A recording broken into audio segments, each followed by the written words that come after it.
Hello, hello, hello. How are you? Excuse me.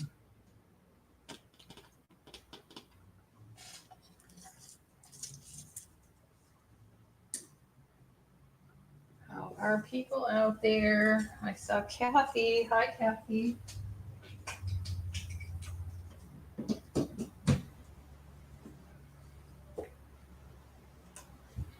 I sent out the invitation. We'll see if anybody can pop in today. I made it clear that you don't have to craft. You can just pop in and say hello. You could be on or off camera. You can be doing other things like doing a haul video, like show and tell. Or not video, but you know what I mean. So we'll see if we get any friends to come join me today. I'm just sorting out some stamps. I've been working on this yesterday and today.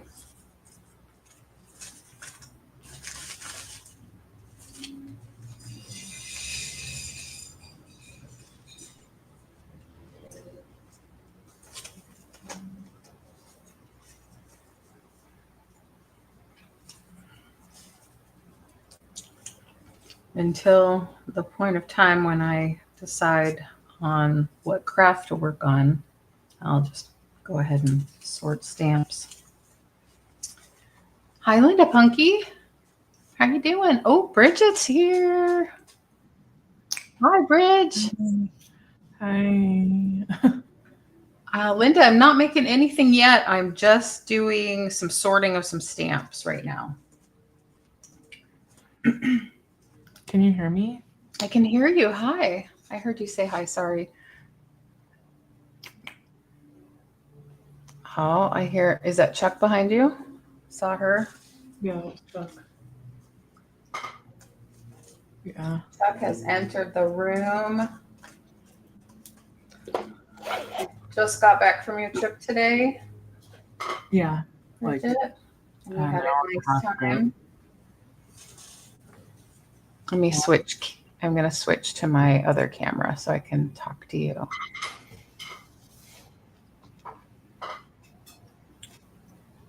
Hi. Hi. I have all these packages here that I haven't been able to open because I just got back. Oh, packages to open. You got my package? Yeah, it was, opened by Drew for the food. Yeah, to remove the loaf. Yeah. Is it a whole loaf? It's a whole loaf. Oh, wow. I better take it out soon then. It's probably like a loaf. I mean, it's a short loaf. It's not as tall as a normal loaf. So I probably should have made it into one loaf, but I accidentally split it into two because Grandma's recipe wasn't really clear about if it was two or one. And I had written a note that it was two. Maybe I was using smaller pans. I don't know what was going on. Linda said hi. Kathy said hi to you. What? Oh, I didn't even realize that I wasn't. Let me turn up my volume. So, your trip was a work trip, sort of, or sort of for fun? I don't remember. There was nothing to do with work. It was to see Haley. Oh, you just went to visit Haley? Well, I flew into Sacramento, but then we went to Monterey. Okay. Wait. Haley is your friend from where? 80 Pie. Oh, okay. So a school friend. Nice. I'm so glad you went up there to see her and spend time with her. Yeah, it was fun. I liked your little videos. You're opening the... Yeah, there was my favorite thing whenever I'm somewhere is to go to some toy store that's like reminiscent of like the old times. Like they like source like stuff specifically that's like has been around, you know? Mm-hmm. I feel like it's the way to go because then people like me enjoy it too. But they had the mystery pack of Calico Critters, so I had to do it. Oh, so are those then older? No, they're like new. It's not like they're like dead stock things, but okay. It's not like they're only like getting like like Legos and stuff. I don't know. Uh-huh. I see. This one wasn't as good of an example as one that I went to before that had like a lot of actual like the Playmobil keychain. Like no one's gonna buy that besides me. Like, no one's on the market for that besides me. Yeah. Well, you pick up some cute things for sure. How many of those little blind packets did you get? Just the two. The two that you videoed? Yeah, that was fun. Yeah, the second one was kind of disappointing. I wasn't expecting to get Gabriel, but Gabriel has the one with a ridge on his forehead, and I think he's like a lamb or something. oh, okay, that's why he kind of That's has a different face shape. Yeah. Now Snowball's here. Snowball. Did she miss you? Not really. No. How It's do like you know? she's just fine. She was just fine with Drew, I'm sure. Yeah, she probably got more attention than when I'm here. Okay, Linda, warm up your coffee. Wish you could warm mine up for me too. Oh, Well, so far we don't have any crafters with us, but they might pop in later. Last week we had several people. nice. Yeah, but I'm usually on from like 12 to 3. And yeah. So you're going to show us some of the stuff you got? Yeah, I thought it could be a good way for me to show you conveniently. Yeah, same time. So other people, if they're interested, can look with their eyes. They can. But the place that I went to, this antique mall, was in Santa Cruz, and it was like the best antique place I've ever been to in my life, honestly. I wonder if I've been there. Is it right off the freeway? Yeah. There was so much stuff, and the Yeah. prices were like very reasonable. Some of the stuff felt very like thrift store prices, even though it was like it could have been a lot more. Yeah. I think I've been to one there when I was driving down to see you, Joan, and I popped into one, and it just was so convenient. It was like right there. And it seemed like it was pretty popular, but it was also well taken care of and in a really cool old building. And Yeah, it could be the same one.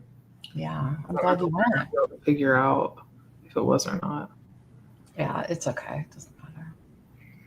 I love Santa Cruz. It was called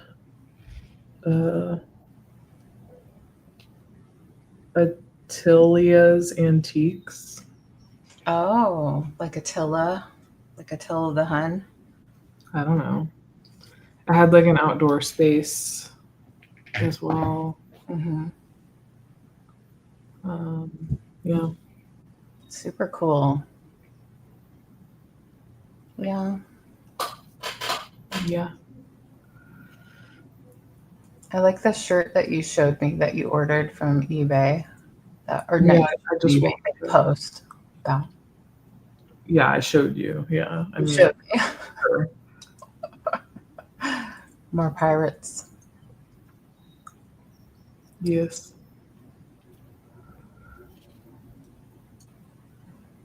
Chuck's being a old lady on the couch right now. Is that the same chair you've always had, or is that a new one? This? Yeah. Uh-huh. Same one. Kitties are lounging. Yeah. In a couple hours or in like an hour, they'll probably bother me for food. So Yeah.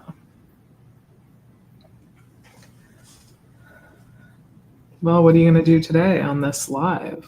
Well, I'm just gonna sort some stamps like I was doing, and whoever comes in, I'll chat with them. And I don't have a particular project necessarily in mind. I'm trying to come up with one for all these stamps that I have. And I just like looking at them anyway. There's a Finland stamp. Finland. So when do you want to show me your stuff? Do you want to do it now, or do you want to wait and hang out for a little bit? I can I could do it now. Okay. Should I show like small stuff first or big stuff? Guess I'll do small stuff. Okay, well, to preface, Preface this. Oh, wait. Hold up. Do you see in the back room? Julie T's here. Oh, Should I bring her on before you start? sure. Sorry. Hi, Julie. Hello. Bridget's here with me. Do you see? I see you, but why isn't my camera's not on? Let me see. Looks like it's covered. Oh, it might be covered. Yeah, it doesn't look like it's off, like it's covered. Could be. Well, I just got this thing and it worked last week. Oh, okay. Anyway, No so worries. Bridget, you got my stuff?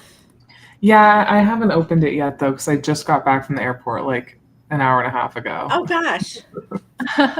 But yeah, it's right here. Maybe you could do an Yay. unboxing live. That'd be awkward. It's like, ew, why'd you send me that? No. No. Yeah, she was gonna do a kind of a show and tell of her, or a haul of her items that she got this week. She went up to, well, Bridget, you can tell where you went. I went to Monterey / Carmel by the Sea. Yeah. Ooh.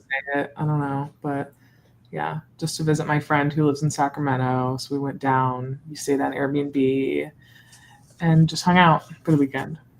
Nice. Yeah. Fun. Yeah. How long has it been since you've seen her? Since college? Yeah. Oh, wow. Well, no, actually, that was a lie. I saw her one time. I don't remember when. What was the occasion? One time I went up to San Francisco and we stayed at a hotel together, but that was like shorter. Mm-hmm. It's Yeah. nice that you're making time to see her. And she's Well, she's unemployed. I'm the one that's employed. Oh, no.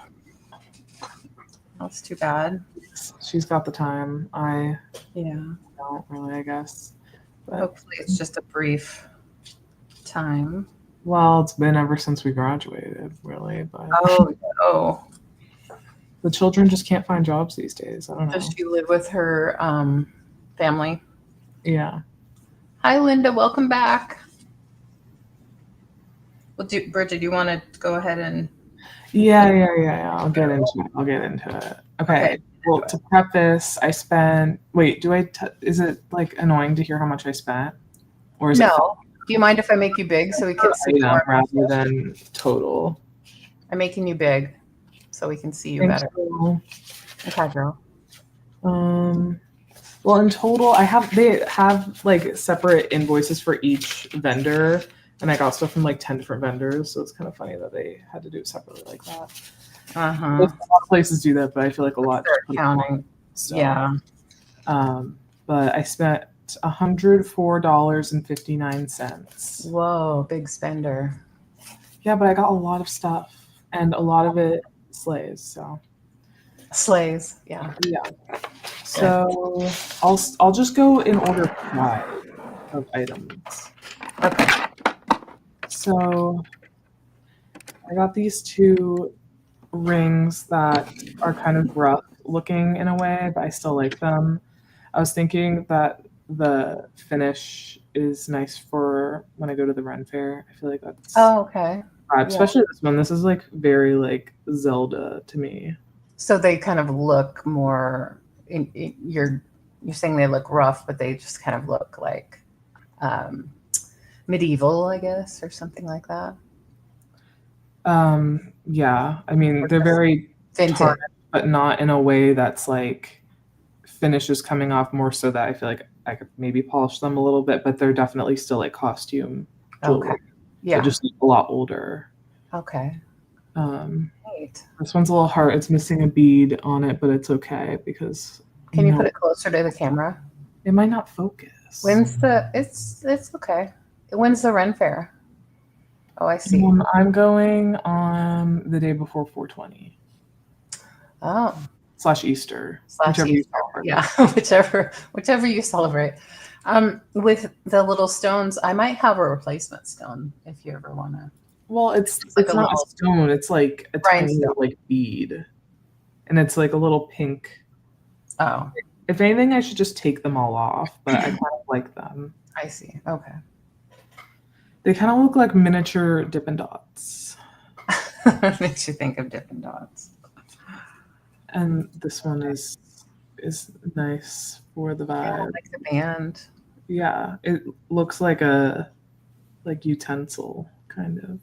Yeah. Like a utensil, you know what I mean? How people make the rings. Yeah, they take. I'm wearing one right now that's made out of a spoon or a fork. Wow.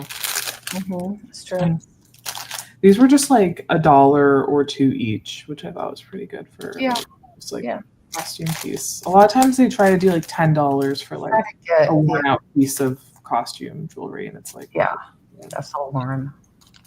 I got this miniature frame because I buy them whenever I see them. This one actually is from Seattle, Pacific Rim. Pacific Rim Imports. Yeah. Of course, it was made in Taiwan, though. I've heard of them. Yeah. But yeah, I just love the miniature gold frames. This one has a stand. I would put them all. I have others with stands. I'd put them all. What are you doing? I was bringing on Julie's other camera. Oh. I was trying to set it up, but it wasn't plugged in. But now I can't see it on. Okay. I wonder if, I'm not super knowledgeable about all these things. If you went out and came back in, if that would. Maybe so, now that it's plugged in. Okay, I'll do that. Bye. Okay, I'll watch for you. I was just saying that I would normally I'd put my little frames around my computer over here, but Snowball would just knock them down. I could stick them down, but that's just... Yeah, I know. It's frustrating dealing with that. Yeah, I don't think she'll ever stop, honestly. I think she's just gonna be one of those cats that like walks by something and then just knocks it over. Yeah.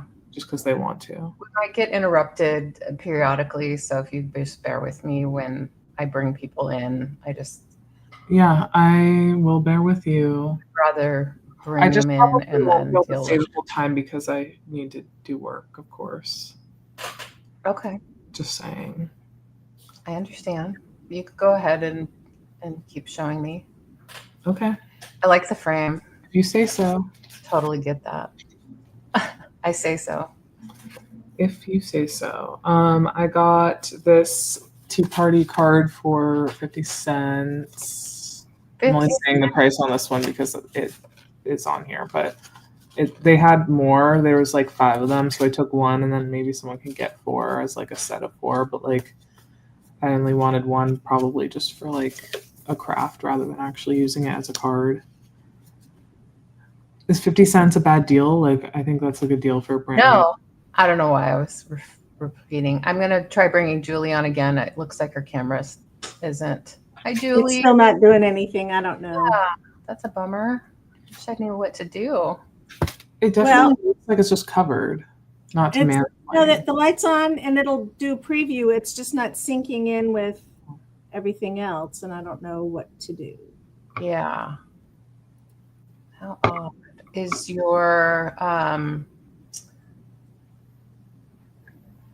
so down below on StreamYard, the stop cam isn't turned off, right? No, Yeah, okay. Gosh, I don't know. So that on off, so I see what you just did, yeah. Mm-hmm. Weird.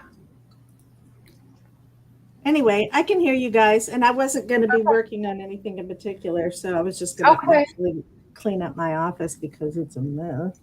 Yeah, well, happy to have you for sure. Please. Well, anyway, carry on, Bridget, because I want to see what you got. Okay. Well, you might have missed that I got this card. I saw that. Nice. I got this postcard.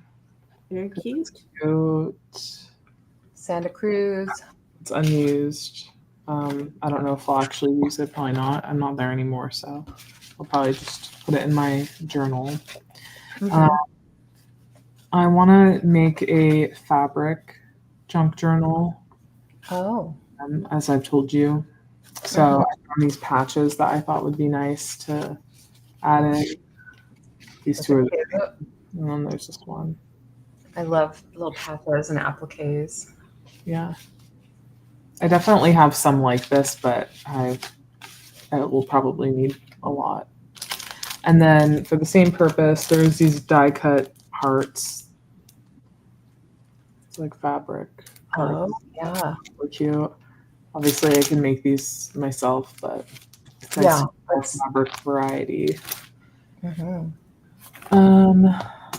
Also, similarly, there's these ribbon scraps that I thought were nice. They're very shabby chic. Oh, those are nice ones. Yeah. And then some other ones that are also sweet. This has another one on the back. This is actually free. Very nice. Yeah. So you're gonna make a junk journal out of fabric, like scraps, and like put them together? Yeah, it won't like be able to be like exactly like a junk journal, but right. Yeah, more so just like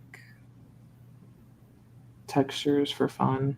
Do you think you'll sew on it, like make stitches either with your machine? I started making one in like high school and then I stopped, but I used like a comforter quilt for like the outside, like the base of it, and then like just fabric. That's cool. Well, next time you're here, you can look at the scraps that I've gotten out, all of the fabric scraps and stuff from the storage unit from Grandma, and so that I can see what there is and use them in my crafts. Did you finish that? Did you get everything? Always happy to share. Yes, we're officially out of there as of last Wednesday. Actually, did you leave stuff or did you get it taken out? I didn't. I just kind of got the feeling after talking to the lady that runs it that they don't really do that. If you leave stuff, they charge you for it rather than just like I don't know. They say that because they want you to deal with it. Well, right. They charge you. I just didn't want the hassle of you have to cancel your card. That's what you'd have to do. Well, yeah, and it wasn't even on auto pay. It was. I know, but you'd probably have to cancel your card because they have your card information if you've paid. Yeah, maybe. That's what I think. Anyway, we're out, so yay. I didn't say anything to Grandpa about it. I just decided to. I mean, when have you ever? I know. I just had to take care. I just think it would be just too much for him, too difficult for him. Yeah, I donated everything that I could donate, and then I took some stuff to the dump. So, yeah. Nice. Yeah. Congrats. Thanks. I'll save $200 a month and the headache of just knowing that it's there. So. Yep. So we got all the crafty stuff up here. We got all the yarn and the fabric and stuff that Grandma had in there. So I'll continue. Okay. I have something else to say about the matter. Sorry, I'm kind of babbling. Huh? I got these gold doilies. Oh, good find. I love that. Yeah, there's a lot of them. I like this picture. I'll definitely be using that specifically. Yeah, I have a similar one I saved. Yeah, those are cool when you find them in the package like that. Yeah, they had a lot of these.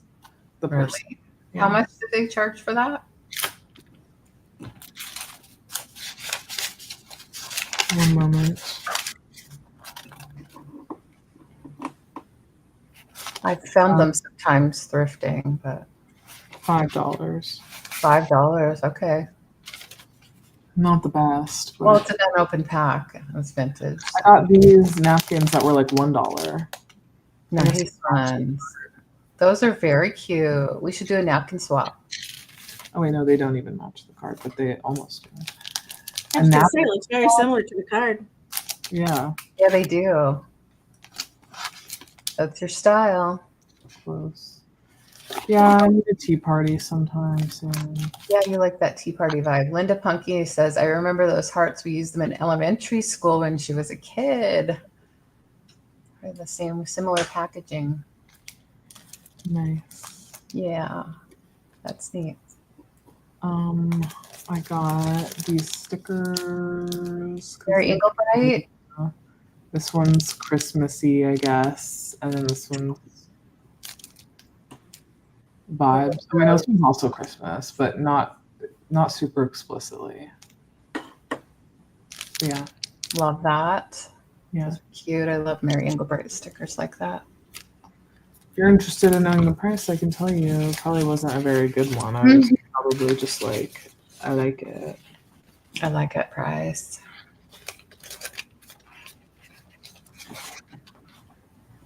You got some beach time, I saw too. Mm-hmm. On the Well, they're $3 each, which I think is pretty good for new. It is pretty good. $3 each. Don't deny that it's good. It's definitely good. It's good if you say it's good. It is good. Did you go to the boardwalk when you were in Santa Cruz? No, we were in Santa Cruz for like 5 seconds. Like, okay. This was like it. It was just on the way. Yeah. Okay. What else? I love those things. I got. You're probably not gonna like the price of this, but I got this book because I thought it was really cute. Oh, really cute. Cute. Betty Crocker Cakes Kids Love. It was $12. Sue me. I looked on eBay. Someone had it for like a few dollars less, so it wasn't worth it. I needed to own this. Hey, you know what? You buy what you like. Well, that was a cute little guy. Yeah. Oh, you can see. It looks sort of familiar. I like this. Linda. This is the page that I like the most, though. Oh, cute. They're all cute. There's not a single page that's not cute. Yeah, they're all cute. I love a cute book. This one's a little scary. What are you going to do with this? I don't know. Should we make it into a journal? Just own it? I don't know. If I ever birthed a child, it'd be a good junk journal for a child, but I don't think that'll happen. Yeah. Oh, well. It's so cute and small. It's very cute. I have my own little obsession with some kids' books, especially cookbooks. So I have a few. Well, okay. I have a few more things, and it only gets better. So. Oh. I can't imagine. Okay. This was either $6 or $7. I don't know. I think it was $6. All right. Yeah. This mirror apparently is a flower. That's cute. Neat little frame. It's very nice. Mirror. Yes. It'll go on your little wall with your other stuff. It'll go somewhere on the wall. Yeah. Hopefully stay on the wall, not knocked down by a cat. I'm not going to put it somewhere where she can knock it down. So yeah. Good luck. The world should be jealous of these last 2 items. I got this tray. Oh. Cat in my green. Yes. It's cute. It's kind of a scary looking cat, but I kind of like that. It's a tray. Yeah. That's so cool. You could use a plate hanger to hang on the wall. Awesome. Yeah, it's made by. If you need one, let me know. I have a bunch. Will Scone. Will Scone. It's made in England. Look at all the, yeah, I'm not surprised. A lot of those older trays were. She's not surprised, everyone. She knew. I knew. She knew. Love it. Stuff. I love that. I love the print and the little teapot stuff. Yeah. Hi, Angela. How are you? And then the last thing I got is this tray. Oh my goodness. That looks just like the one I have. It was very hidden, and it's not super tarnished or like just like ruined like a lot of them are. It has this like tiny like blemish on the glass, but this was $18. Well, that's not bad. No, Is it silver? Good. These are always like $100. I know they vary in quality, but like yeah, these get like uppriced like crazy. I think it's Julie was asking if it's silver. I think it's that gold, like Hollywood Regency look. No, Oh, okay. Got it. I can see. see it now. I like that. Yeah. It's one of the better ones I've seen, especially for the price, because a lot of the ones I see are like worn out and they're like $50, $60. Yeah, they can go up. Mm-hmm.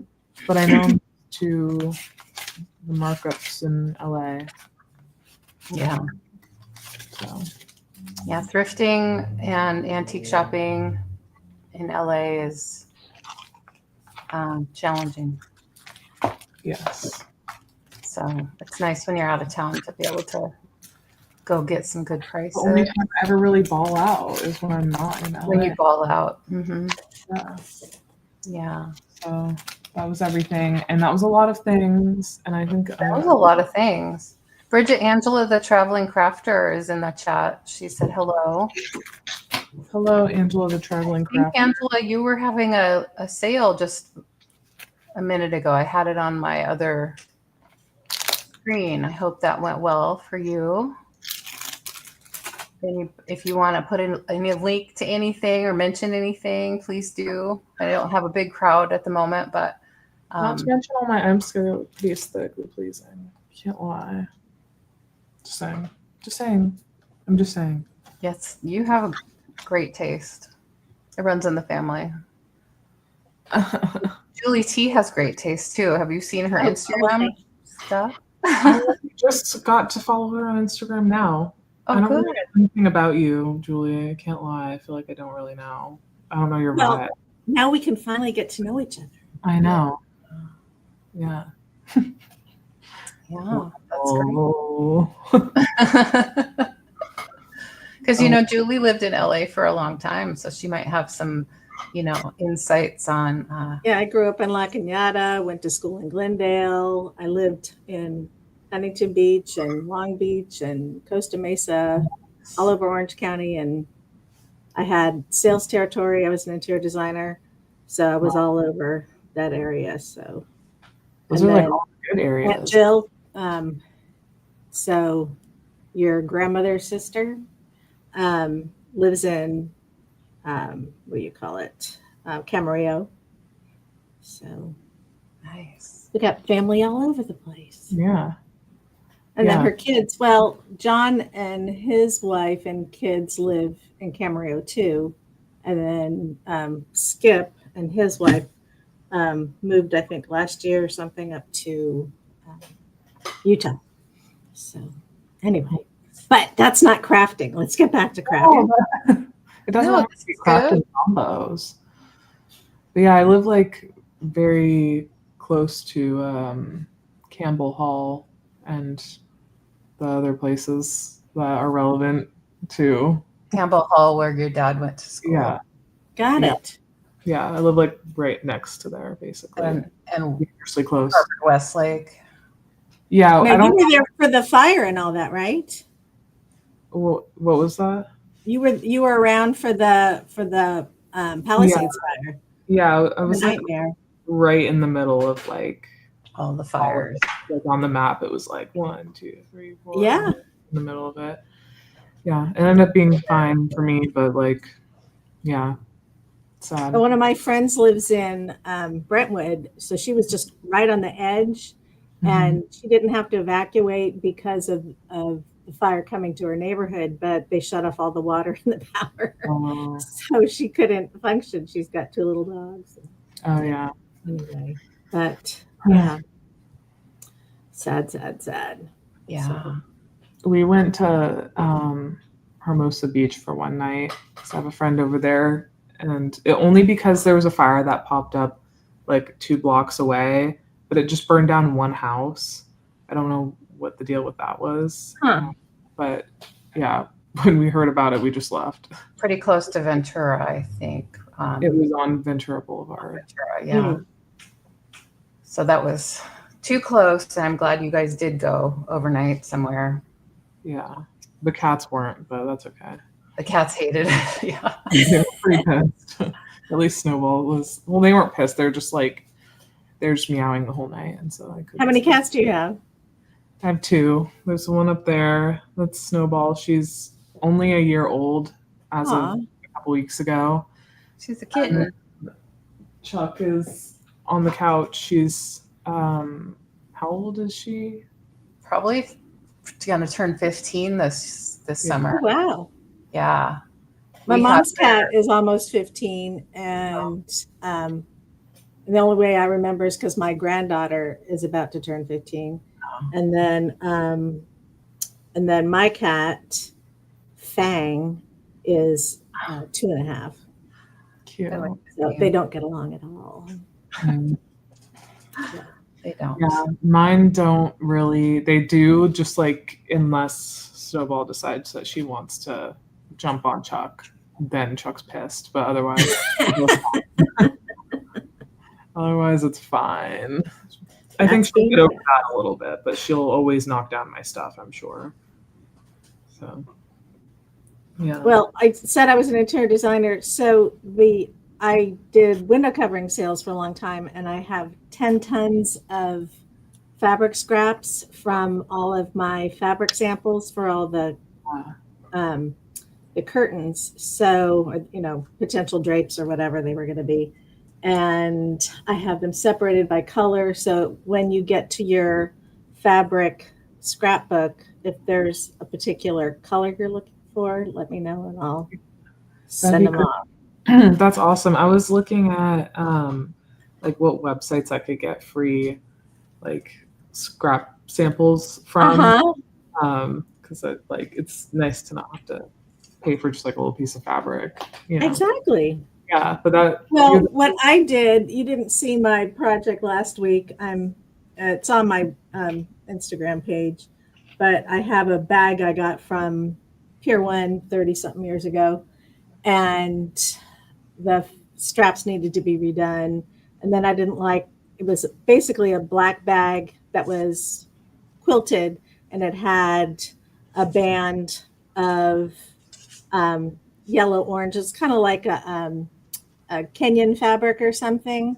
And I was just tired of it. And I had gotten a skirt and top at a thrift store because I like the fabric. I wasn't going to wear the outfit. And so I thought, I'll use that because they're my colors. And so I've been embroidering on it, beads, fabric trim. I use some lace as an applique for a butterfly. And anyway, I've been working on it 2 months, and it still I could work on it probably the rest of my life and still not be done. So Wow. I've got too many other projects that I want to get to. So going to have to move on. And at Christmas or before Christmas, when my kids came out, I made a fairy village out of all kinds of tree bark and acorns and moss and branches and all kinds of stuff. And so then I took it all apart because it's 2 feet by 5 feet in size. It fits on an old chest. And now I have to redo it. And, because you make something, it's like, starting your first batch of, some recipe. And it's like, okay, next time when I do this, I'm going to tweak it a bit. Well, this needs a lot of tweaking. So we'll see. That's fun. Yeah. So cool. Well, I think from what I've seen of the stuff that you got, that you will be able to use a bunch of what I sent. So that's Yay, good. I'm excited. I'm gonna have some exclusive time unwrapping all of this tonight. Are you? With my work, they just need me. Will you make a little post or something? Like an unboxing of it? Or Now, Leanne, you working on stamps? I'm just sorting some stamps. Yeah. Because my grandfather, I sent Bridget some stamps, but he had boxes and boxes and albums of used stamps, unused stamps, going back to the early 1900s or before, from Europe, all over the world. And so I've been doing all kinds of stuff with those things. Yeah. So I'll have to put some up. I've got a lot of stuff that's on Pinterest, but I haven't uploaded it to Instagram. So I'll have to transfer. Oh, I can look at your Pinterest maybe sometime. Oh yeah, let's all follow each other on Pinterest. It's my favorite. Yeah, definitely. Yeah, I'm on it like half the day every day. Oh wow. Well, and I'm getting ideas. I was like, oh look, I could do this stitch. Oh, I could do that stitch. And do I do it? No. Yes, sometimes. A lot of us spend more time looking at it than doing it, but it's okay because eventually maybe a project will be spawned. So when you're sorting your stamps, what are you looking for? Well, these are just for crafting. These are just, something that I bought, and this is actually, I've already sorted a whole bunch into. Oh my goodness. I don't know why necessarily, because they are just for crafting, and there's a ton that are Swedish and there's a ton that are Denmark. I did them by color. Repeated. I've done them by. Yeah. I'm doing it by.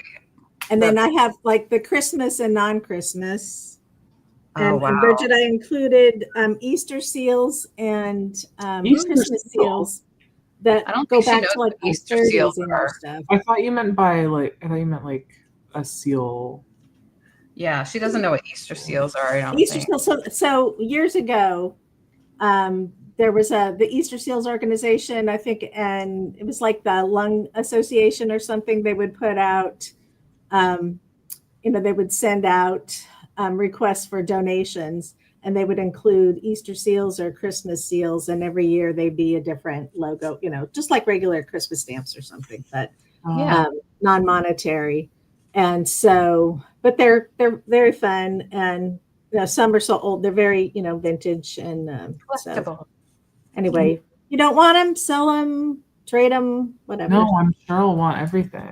I love everything. I love things. I'm a big things person. Yep. Yeah.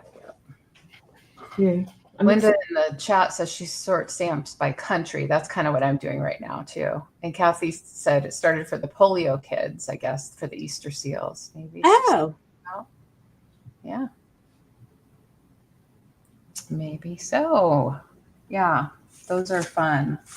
So yeah, these, I just wanted them for crafting. I have made a few crafts, but mostly I just had such a large lot that I wanted to sort them so that I could see what I have to share basically with other people. So I've already started, sending them to other people that do crafts. So I'll go on.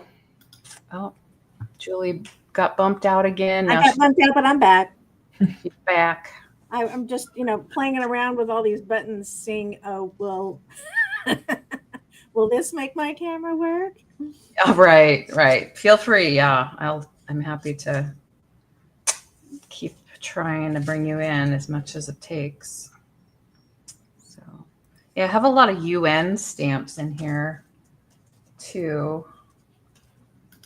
I didn't really know that was necessarily a thing. So I guess get to learn a lot by doing this too. And I've always liked geography, so that's kind of giving me a window. God, we get into so many details of like, okay, the little dots, the perforations weren't aligned a certain way, and so that adds a certain value to the stamp. And it's a little off center, and it's like, oh my gosh! And so my grandfather had them all sorted in a gazillion little envelopes, and anyway, and then he would buy the full, sheet set, so like a full page. like almost a notebook paper size. And but even though some of them are pre-World War II, or even pre-World War I, the face value, there's nothing special about them. And so I was just told, just use them. So for 3 years for Christmas, everybody gets like a dozen stamps on their envelope until I use up all the stamps. Idea. Yeah, it's a really neat idea. So you have a Bridget, do you have a busy work week this week? Anything you want to share about it? I don't think it's busy. No. Well, I mean, I have like a lot of meetings this week, but A lot of meetings. yeah. Yeah. What do you do, Bridget? I do a lot of things, but I'm freelance and I work for startups, mostly food and beverage startups, for just like anything they need marketing or creative direction wise. Oh, wow. So like a lot of times I'm like a fractional team member for them on their like very small team. Usually it's just like founders and like a couple other people, and really just help with whatever they need. And because they can't like hire a full-time person, they don't have funding for that. So yeah, I do a lot of things, but a lot of social media, a lot of email marketing, a lot of sometimes I help with like packaging design, sometimes I help with copywriting, things like that. Yeah. All the stuff that I missed out on. You're the next generation. Yay. Yeah, it's a lot of it is very digital, but some of it's not, which is nice. I enjoy having not all my work be on the internet because it's kind of like just like annoying. I'm not the biggest fan of the internet. Yeah. But that's where I do my work, so yeah, it's a necessary evil. Yeah. That's where it is. Yeah. So yeah, it gets stressful sometimes just because it's like a lot of people are like, oh, like you're your own boss, blah blah blah blah blah. But really, if I have like 8 clients right now, I have 8 bosses. Like they're my client, but they can bother me whenever they want, and that's like a lot of different people to have to deal with at once. So it's stressful. And there are sometimes people that are different personalities that might different lifestyles, maybe is what I should say. Yeah. Like one of my clients is a very small fire cider brand in the Hudson Valley, and it's just like this couple. They're like the only like main team members. They have like an operations person to like fulfill orders, but it's really just like them. And then I also have Brooklyn Beckham's brand. So it's like I have this like couple that has a farm in Hudson Valley, and then I have Brooklyn Beckham, which is just like quite the stark contrast. Wow. Yeah. So yeah. So I just sit here. This is where I sit. This is where I do my work. I sometimes say, Bridget, what's the weather like? Have you gone out? Sometimes I don't go outside. Like I never go outside. Like if I lived there, I would be outside every day.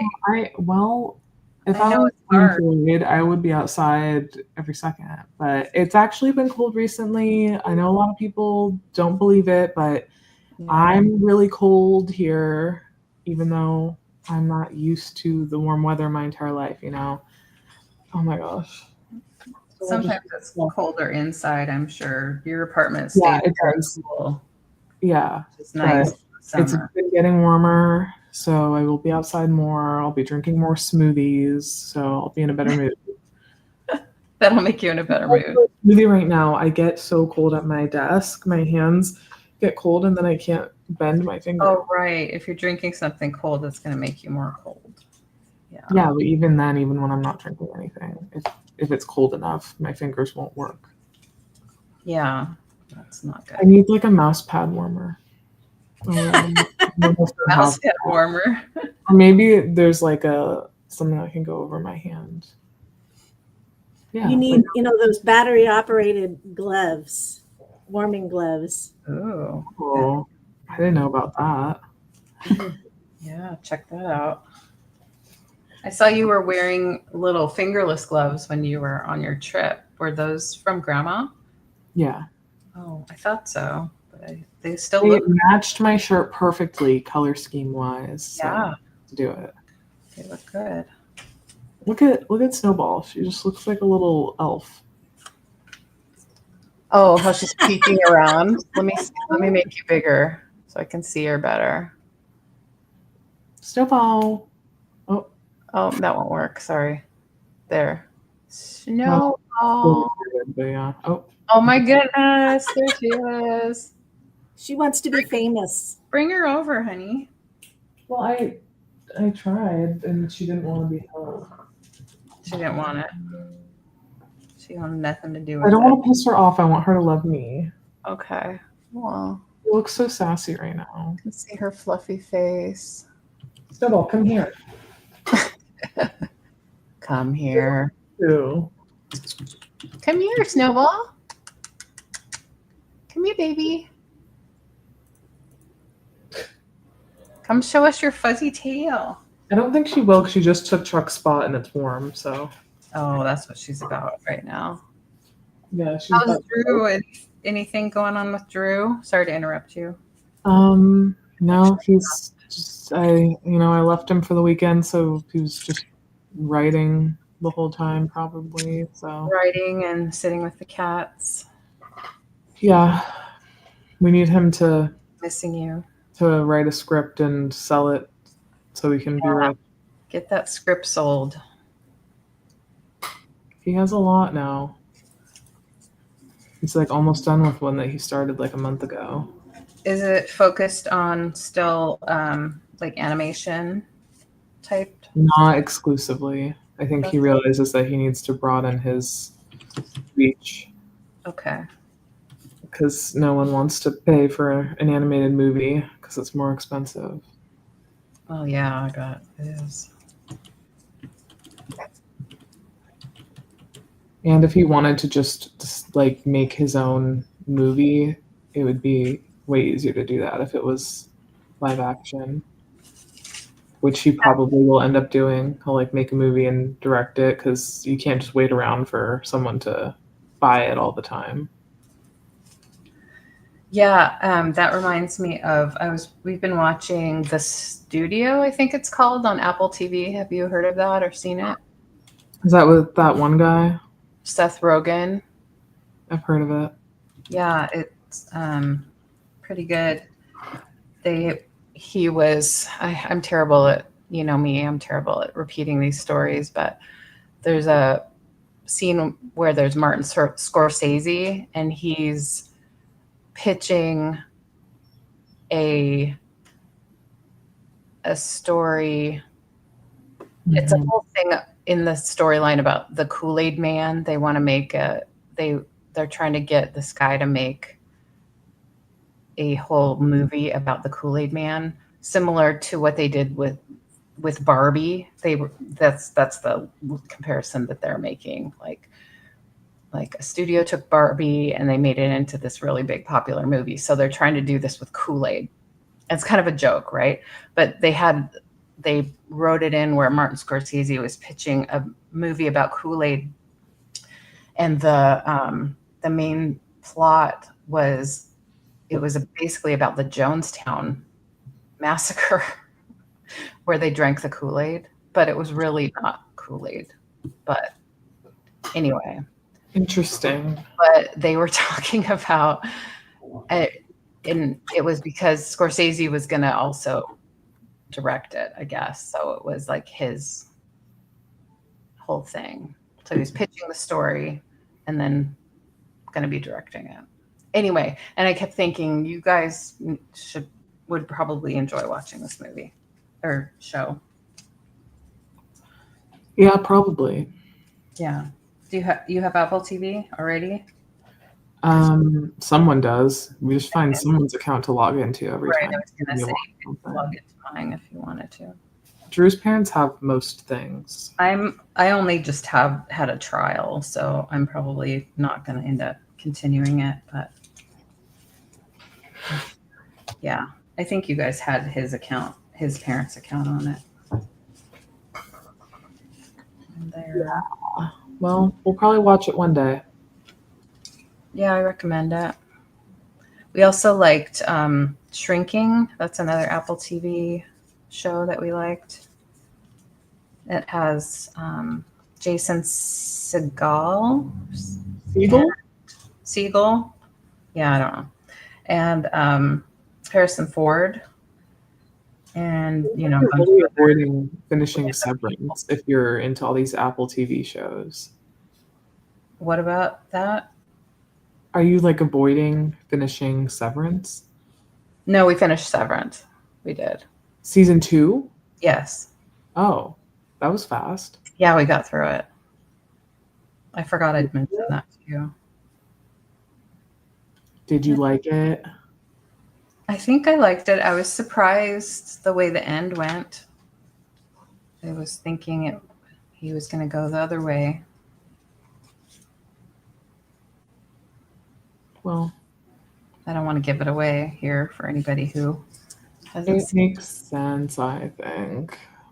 But after we watched it, Drew and I were talking about how it would be like the perfect ending to the whole thing, but they're gonna do another season, so not that it's gonna be bad or anything, but it was like I feel like the perfect way to end it because there's a lot of things to interpret, but it's like a clear like event, like action, you know? It's just like that's it. Right. It seems like it would be the way to end it. Yeah. But I don't know. I'm not a writer, so I don't know how they could do it. Well, there's definitely endless opportunities for more after the way that they ended the second season, but it just feels like it would be nice to like leave that up to the viewer what they think would happen next. Mm-hmm. Or just like that, just I don't know, because it could get ruined. You know. Right. That's what I would worry about. This is cool. I don't know if you can see it. It's a New Zealand stamp. I don't know why. I just like it. It is cool. I just like it. Yeah.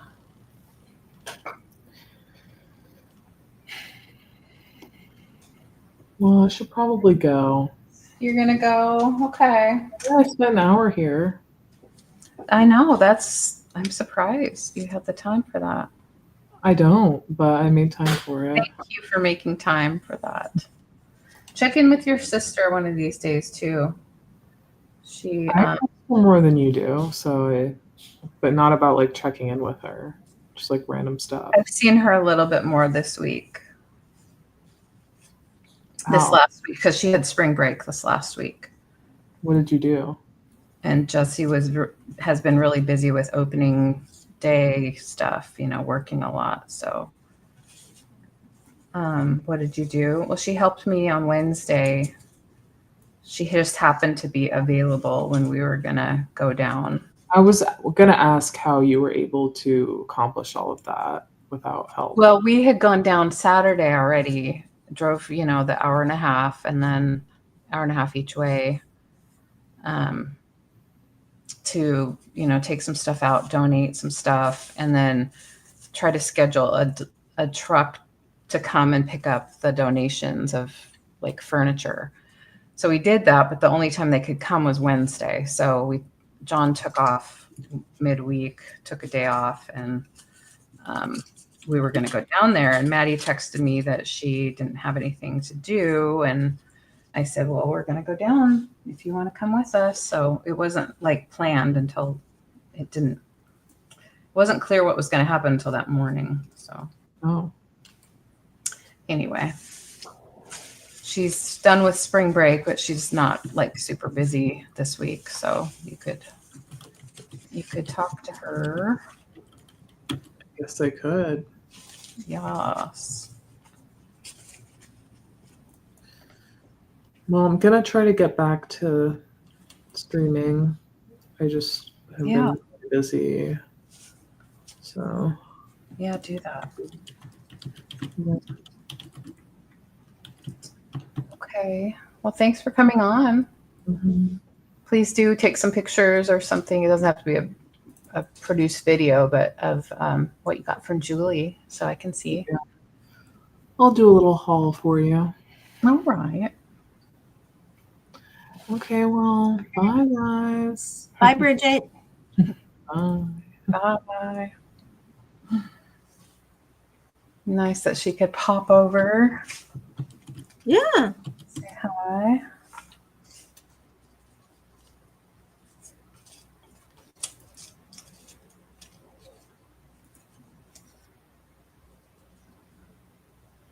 Denmark. A lot of Denmark, Netherlands, Norway, France. Nothing too exciting in here. I had a lot of World War II German stamps, so they were all like, the right and everything. Very strange. Yeah. It's interesting to see the art on them, right? That's what Oh, yeah. No, very cool. But for junk journaling, like I would take this whole thing and just like slap it in there. Just glue it in with the paper on it. Sometimes the stamp, the city stamp, that goes, what do you call it? The verification or whatever they call it. Yeah, the cancellation. It's just cool. Yeah. Yeah. So sometimes these can be really neat little focal points for making tags and things for junk journals. Oh, bye, Linda. You leaving? Oh, you're saying bye to Bridget. Doesn't take long for me to forget what's going on. I love the Cuba stamps. Really neat. Let's see if I can focus. There's lots of different ones, but this one has a tobacco plant on it, of course, and that lines up. It's 1940. When I worked for Cayman Airways, we were an international carrier, so we could fly over Cuba. The American carriers have to fly around it. So it was really neat to be able to see it from the sky. Yeah, I bet.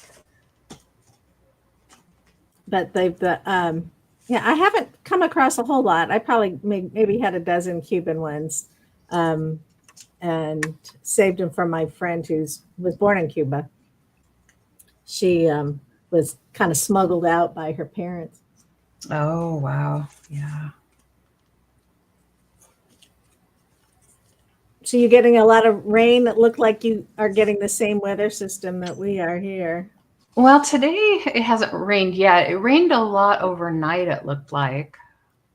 So it's nice that when that happens, because it waters the plants, but we don't have to get wet. Yes. But the usual clouds, sun breaks and clouds are coming through right now. So we might get snow in the morning for a couple of hours. Snow, wow. Yeah, but we had, it's always just as you're about to go to sleep, a big thunderstorm rolls through. Yeah. So had that last night and wind. It was crazy. Well, we had, a couple days ago. When was that? I guess it was Wednesday night last week. We had like even tornado watches and things. Oh, wow. We had a huge system come through, and we had golf ball size hail and things like that. Oh, wow. But again, a lot of it was overnight, like luckily because my car was in the garage. I was feeling glad about that.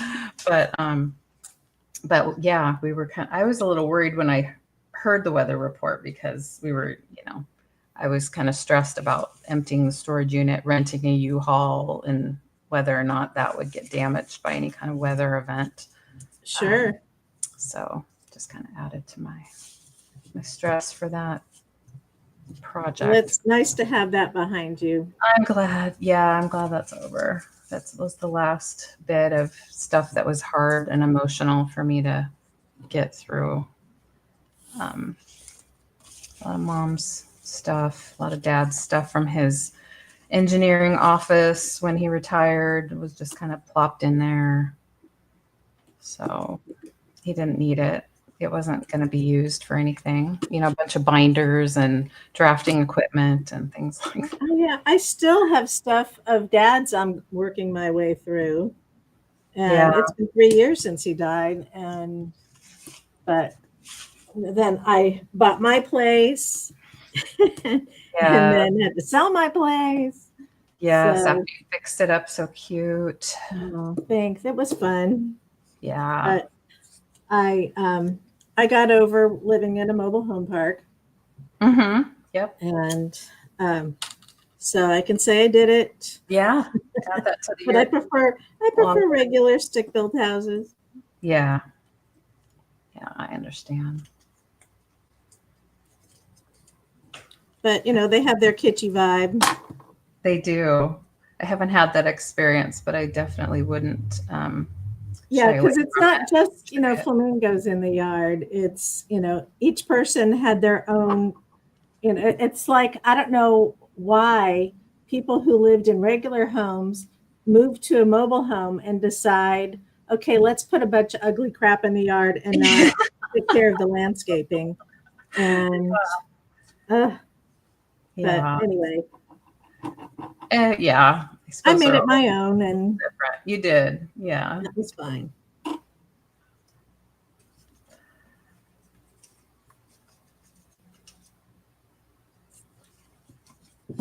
Brazil, Cuba, Sweden. So where did you get these stamps? Did you get them on Etsy or eBay? Yeah, I bought them on YouTube from somebody who was just they sell like random stuff from. Uh-huh. I think they buy storage units and sell. Oh, got it. And it was like a friend of a friend kind of person. And I had been kind of complaining to my other Julie friend, Crafty Julie. She's been in the chat group. She lives in LA and she uses a lot of stamps for her junk journaling.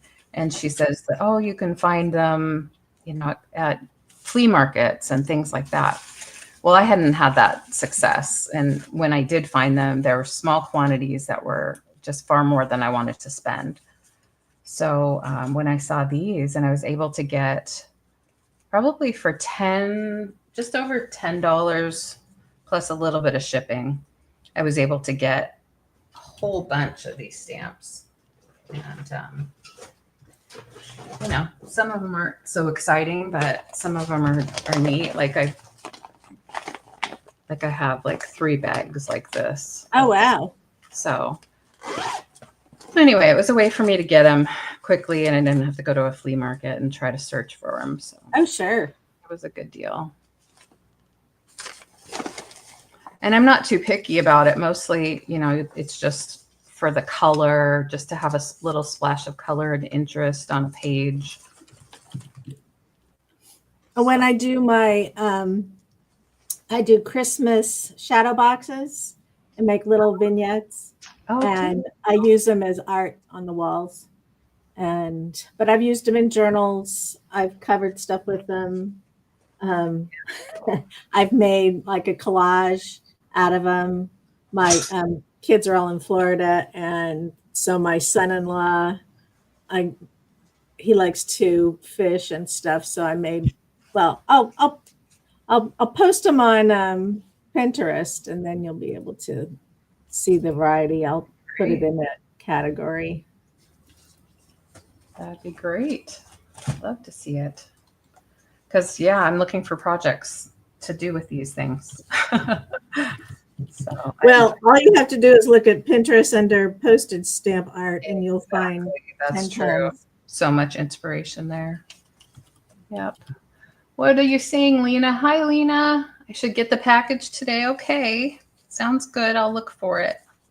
She's sending me a little golden book to make into a journal.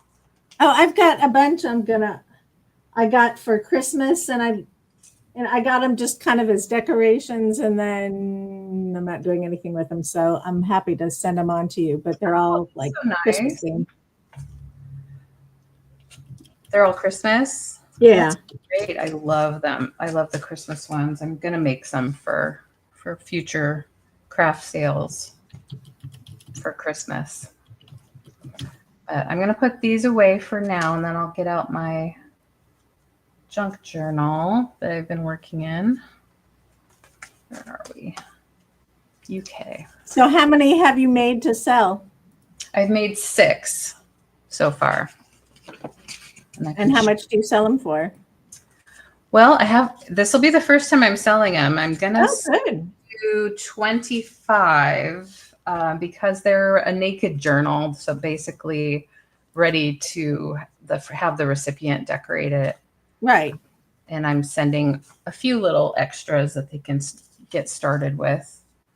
But it's basically constructing the book out of materials, paper, things that I have. Yeah, I made a couple for my granddaughters, and I don't think they did anything with them.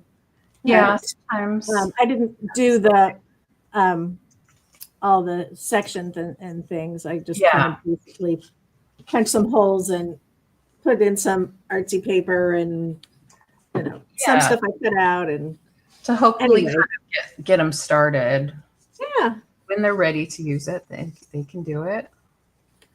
That's what I did last year. I just made them for gifts, and I had a lot of people here and on my vintage sales ask me if I was going to be selling them, and I just hadn't. I've been getting those headaches all the time, so I just really hadn't had a lot of time where I could just sit and work on things. So now that those headaches are easing up a bit, I can work on doing it. So I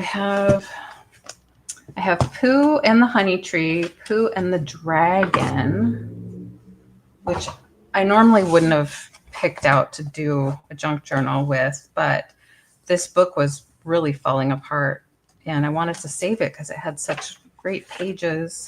Like the story pages were still great. And I don't know, people like dragons and Pooh. So I thought maybe that would be a draw. So I just used scrapbook paper, doilies, old paper pad, lined paper pads that I pick up thrifting. Vintage paper, some vintage, some not. I like parchment paper. So I was able to, since this book was falling apart, I gave it a whole new, constructed the back. Got it. Made the fabric spine. Yeah. So lots of opportunity for making it whatever you want it to be. Of course. The first few I made were for Bridget, and she's filled them up quite nicely. She really took to it. Maddie, my other daughter, I don't think, do much with hers, but that's okay. Here's the Honey Tree. Well, I have to dig through my Christmas stuff and find those books. Yeah, I've done a similar thing with the vintage books, just kind of used them for decor and backdrops and things. I like that. Well, that's what I was doing, just propping them up on shelves. And so then rather than, somebody gave me some, and then I've forgotten where I just probably picked them up at thrift stores and stuff around town. Yeah. And but then I thought, I only need the cover. So right. I would look them up online and snag the cover photo and then print it out and glue it on a piece of cardboard. Oh my goodness. Of course. That sounds so smart. It's if you have a nice printer, of course. But sure. Yeah. My printer isn't so great with that, but But yeah, that's a great idea. Yeah, I snag a lot of stuff that way. The books themselves tend to not be too much, but then you have to pay for the shipping, which can really bring it up. I was buying lots of them,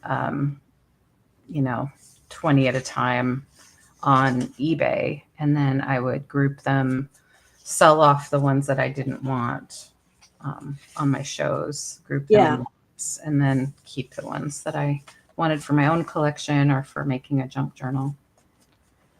So that's what I was doing. So I still have a lot on my shelf.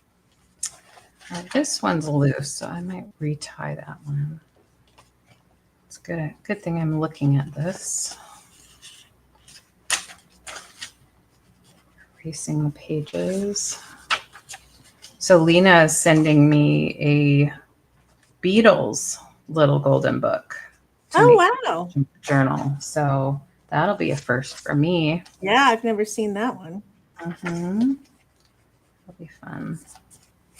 Now, are you erasing stuff that you wrote or someone else did? Yeah, I wrote page numbers on it, just in case they got, when I was constructing it, in case they got out of order, because I like to put them in order.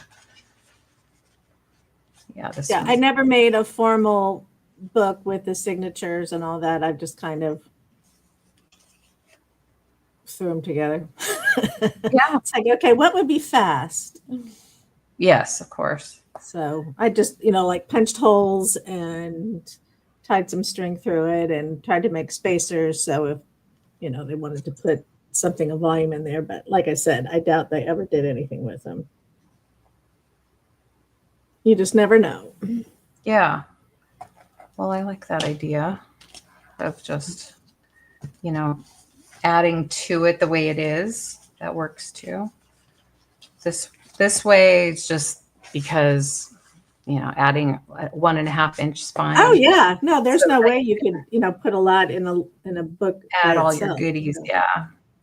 The way Bridget does it, she uses it like a memory keeper, like a scrapbook. So she'll put in her ticket stubs and things like that. No, I've seen, people just have these multiple layers of pockets and insert things and pull outs, and it's like, oh my gosh. Yeah, I really like that too. I like all of the creative process, I guess, too, of what can I put here? How can I extend this page, make a pocket, whatever. But then I quickly move on to another project sometimes. So let me see. So I've been working in this one that's mine, that I made for me. And I have one of those Dymo label makers. Oh, so yeah. I put my name in there, thrifted some little appliques. So I've just started filling it with things that I have kind of collected, and going to put some stamps in it. Marked a page where I want to put some stamps. And try not to think too much about it, because I get kind of, I get caught up in the decisions when I'm crafting, and I just kind of freeze up. It's a bit of a mental exercise for me. Sometimes I just get really stuck and frustrated with, and then it's not fun. I even get that way with other projects like that embroidery thing. It's just, okay, I got to step away for a while, because there's all that stuff I saw on Pinterest that I want to incorporate, and then I kind of get overwhelmed. And I know it's not just me. Nope. Well, it's like creative brain overload, and then and then when I'm going to sleep, I'm thinking, oh wait, I should have done this, or I could do that.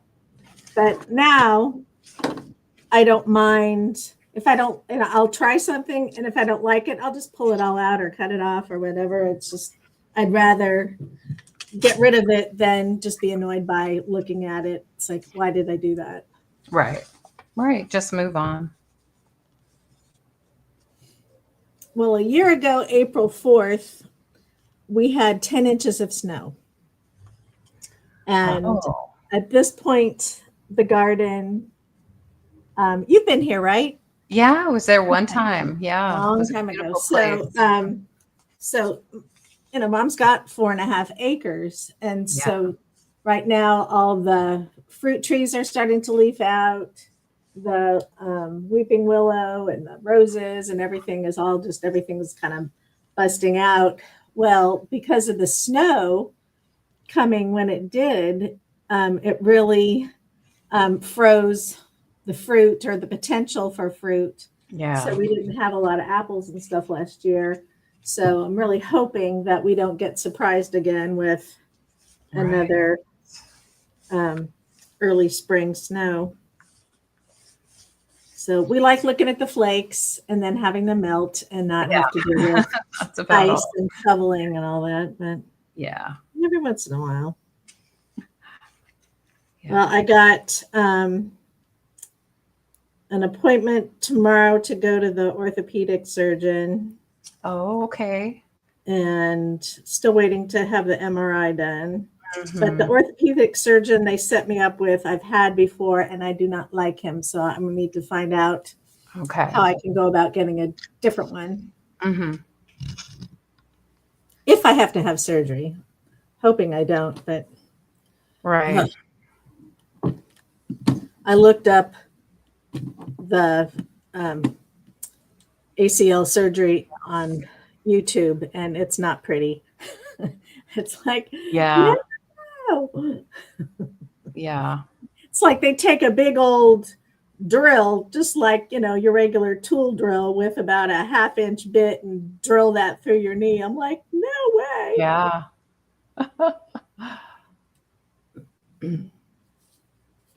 Well, I don't know. I think that I'm curious to hear how it goes because I didn't have an ACL. I've only had the meniscus. I had a meniscus cleanup. Yeah. For, one of those. And then I had the full knee replacements on both knees. So I've had.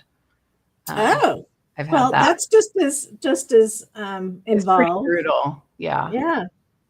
How long did it take to recover?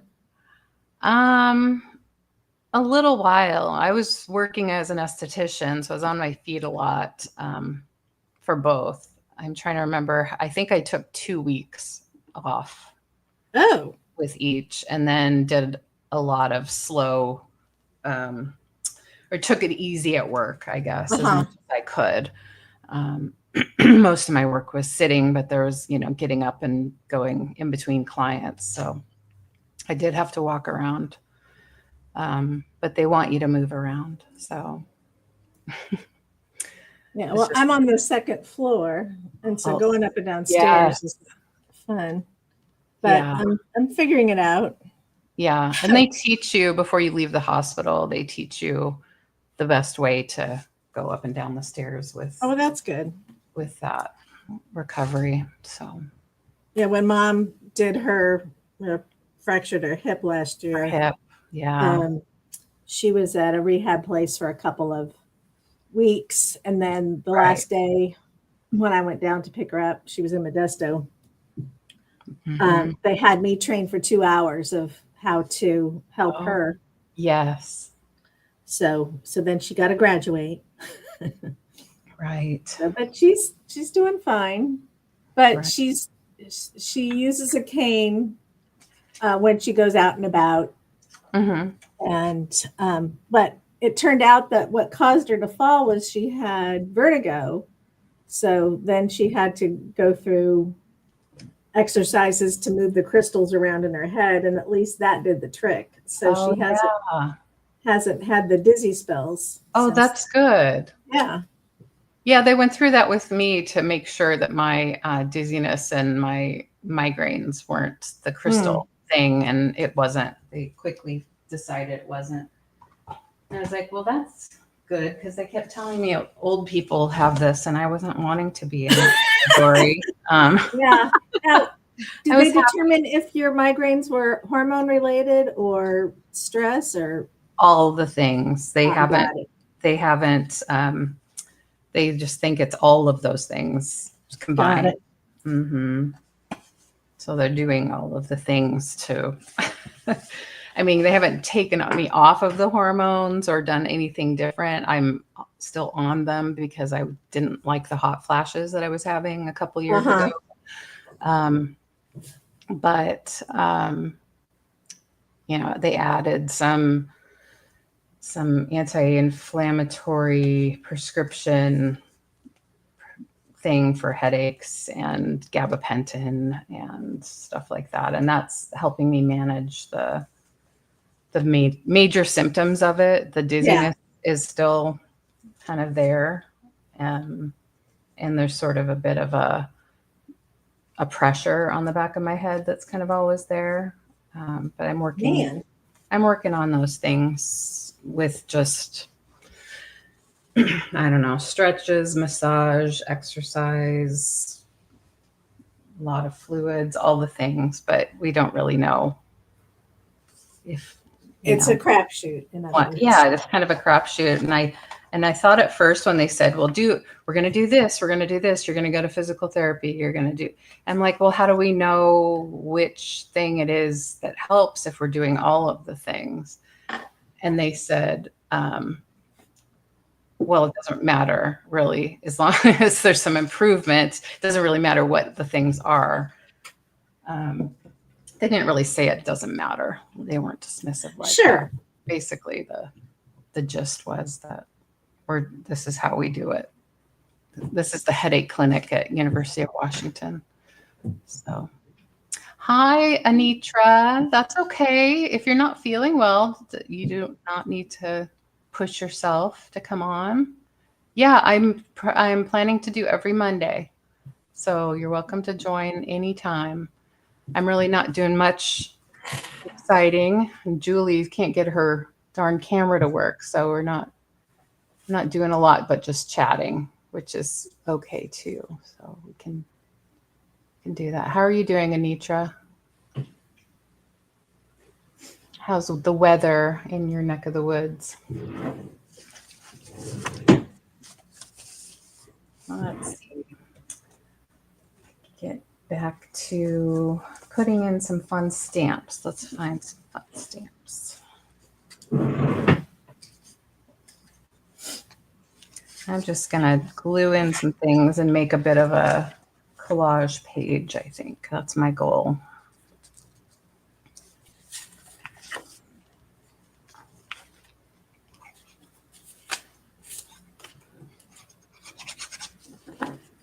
So my grandfather not only had stamps, but pre-stamped postcards and envelopes.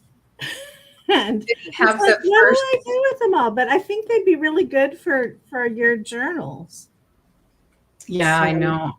Tom had a whole bunch of like first day covers, and I think that's what they're called, little books of stamps. He did, when we got together, he had already gone through the phase of doing the stamp collectings when he was a little younger, I think. So he didn't really do much with them. And so when after he passed and we moved out of the house, I didn't have any use for the stamps, and I had just several boxes of things. I had too much of everything to move. So I just found somebody who would buy all of the stamps. I kind of wish that I'd held on to them, but I was interested in just kind of cleaning out and moving on. I still have plenty of other things of his that I do need to sort through, but the stamps kind of went. And he also had coins. So I still have the coins. He had like all the collections, you know, postcards, comic books, books, actual books. He really wanted to have his own like library. Uh-huh. So as his health failed, we just ended up having all of these things that he couldn't do anything with, you know. So we had a basement full of just boxes upon boxes of banker boxes full of these things. And so when I was clearing out the house to move and sell, there was a lot to deal with. Yeah, no, I can imagine. There was a lot. So I didn't keep everything. Yeah, I learned, well, because I cleaned out my mom's mother's place down in the desert and moved in with her. She'd had a stroke and a heart attack. And then a month after I moved in, she had another stroke, and that sent her back to a nursing home. So she was a hoarder and shopaholic and had shopped herself into a lot of debt. So I started selling off. That's when I joined eBay, and that's when I first started doing just, I had no idea what the history was on a lot of her things, but you know, she had stuff from her mother. So they were like gold gilded oyster plates. I didn't even know what an oyster plate was. Oh my, and all kinds of pressed glass. And she had these Japanese carved ivory things that turned out to be Natsuki figurines. So they're like 2 inches by 3 inches or something, tiny, but they sold for over $300 each. Wow. Yeah. But she had like this 8-foot china cabinet and like 3 shelves on the top and then 9 drawers below. And it was just cram packed full of stuff. She had gold dolls and, you know, silver stuff, Wedgwood, little vases and trinket boxes and just all kinds of stuff. And let's see, some cut crystal. And anyway, I think I mentioned last time I did like 30,000 the first year from selling her stuff, but that just had to go for fixing up her house and paying off her credit card debt and paying for the nursing home and all that kind of stuff. Yeah. And but it was a lot of stuff. So she had a 2-bedroom, 2-bath condo. Garage was packed. Closets were packed. I mean, there was like, you could hardly walk in her room. There were just stacks and stacks of magazines and boxes of thises and that's. But you had to go through every drawer and sort through every envelope because there could be money in something or jewelry or all kinds of stuff. So it just took forever. Yeah. And then I had to research an item because if I didn't know the history of it, and to see, okay, is this worth selling on eBay or do I, donate it to a thrift store or what? So it was very educational. Yes, it was. Yeah, I did something similar with most of. Luckily, Bridget could help me. Of course, this was during the pandemic too, so we had a little time. So that was one good thing about it. Yeah. But being unemployed and stuff. But I got into how to sell on eBay, and basically the girls helped me learn how to do that. And then when my mom passed, we did kind of the same thing again, with the things that she'd collected that were like in the curio cabinet that, so I learned a little bit about them, that made some decisions and moved some things on to other people. Oh, I love these. Here's some of those Christmas seals. This is from 1970. Yeah, I've got them. Yeah, aren't those cool? That's the year I was. Well, if you want some, I've got them. I would love some. I don't know what I'd do with them though, but I mean, just what I'm doing now, just glue them in a book. Oh, I'm gonna create a Leanne pile. Okay, that's lovely. Little and friend. And then if Bridget doesn't want her, she can pass them on to you. Yeah, we'll share.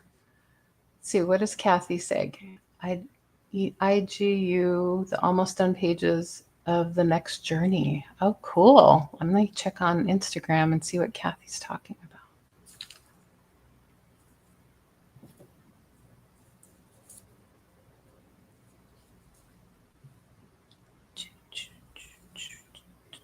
Ooh.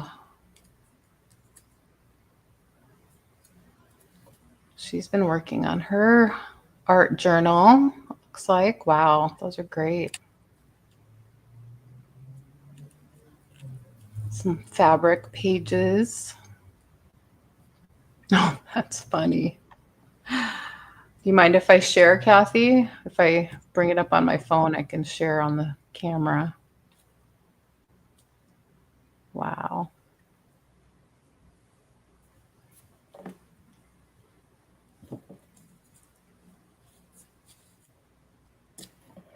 Let's see.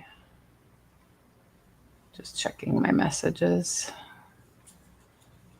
See if I missed anything.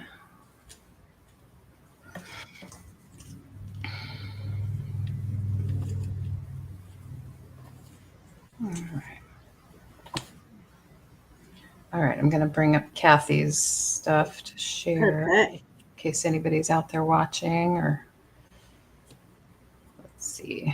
First, I have to look at a cat video before I got to stay focused. Don't get derailed by the cat video.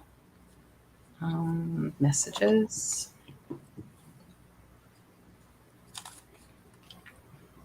Wow. Okay. Let's see. We'll start with those cuties.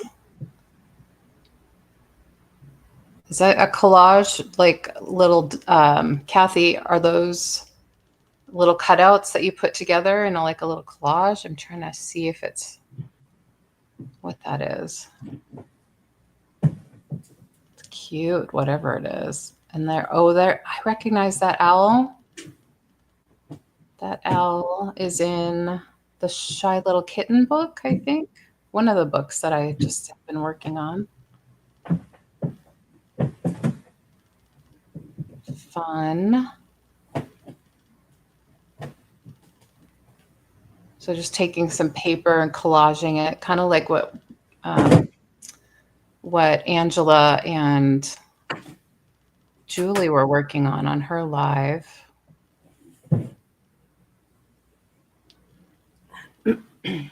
Really neat. It's so fun and therapeutic, isn't it? Let's look at this set. It's always inspiring because what somebody else does, you think, oh, I could do this like that. Yeah. My brain doesn't stop. I love seeing what everyone works on. So fun. Wow. There's a Space Needle. There's the Statue of Liberty. Cool, cool. Let's look at that one.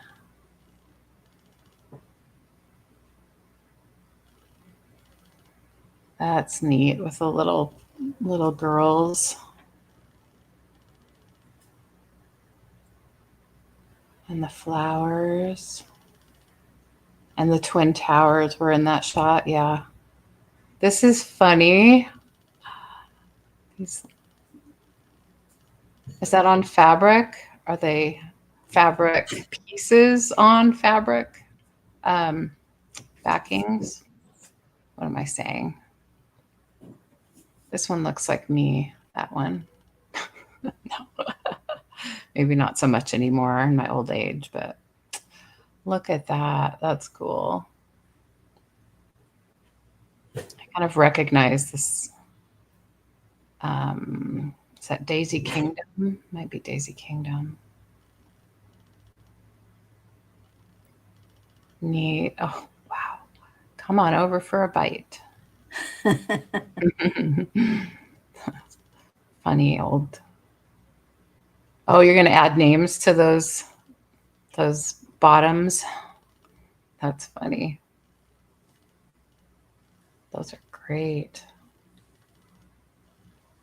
Oh, I love the little mice. You know, I'm partial to little animals, little critters. Have you done some, there's a stamp there. Kathy, have you done any sewing on your pages? I'm considering, that was part of why I wanted to get my mom's sewing machine out and set up.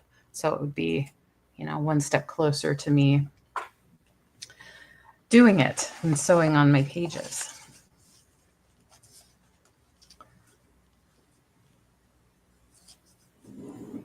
Wow, I kind of tried to change my mind, but the glue was too strong. I couldn't pull it off.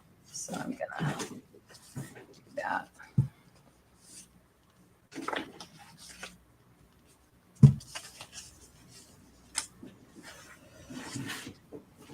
Uh-oh, where's my pin? There it is. My bottle pin for my glue. Okay. Let's see what else I have.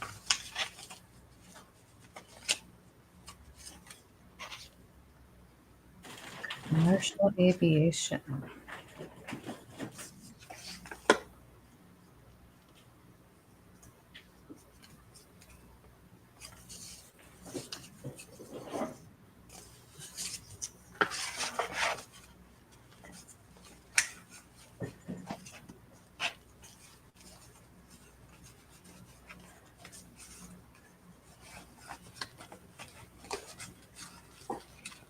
This one was neat. I like that one.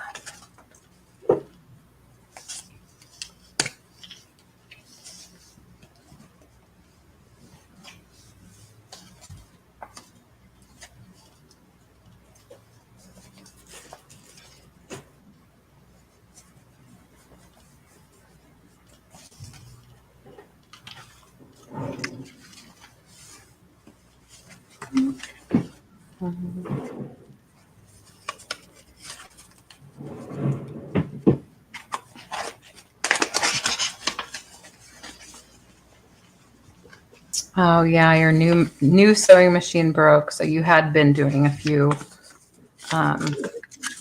pages with stitching until that happened. Oh well. I guess you haven't been able to revive it yet, Kathy.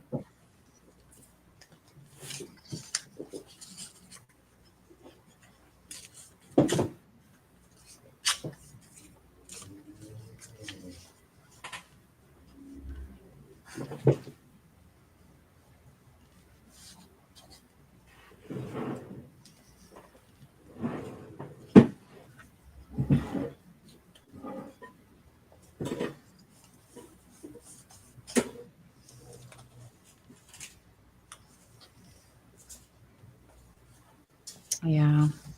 It takes a lot of time to try to fix a machine when you're not doing it all the time. I imagine that it's easier for people that are, you know, repairing machines a lot to figure out what to work on. But us lay people are probably slower and don't know what we're doing when it comes to fixing a machine.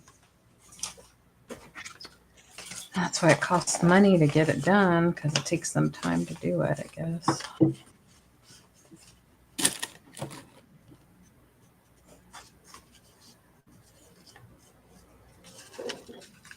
It's a dollar stamp, $1.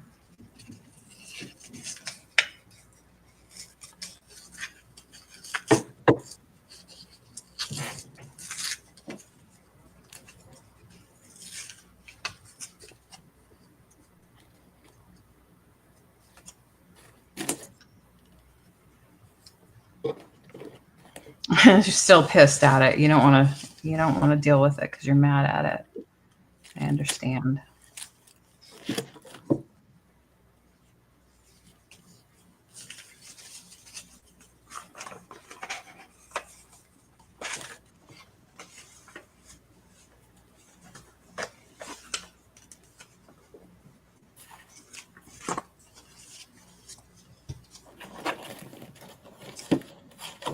Robert E. Perry and Matthew Henson. North Pole, USA, Got that one. 22-cent stamp. You got that one? Yep. That's neat. I'll take that That's off. stuff in Malaysia. Would you like some souvenir St. Augustine, Florida postcards? Or Miami? These are all like from the 20s or 30s. Oh, cool. They're Yeah. very vintage. Yes, that sounds great. I love vintage postcards. I have some of Tom's vintage postcards. He got into buying a lot of them on eBay, I think, after a while. Well, there were even some of the World War II ration stamps and all this stuff. Oh, wow.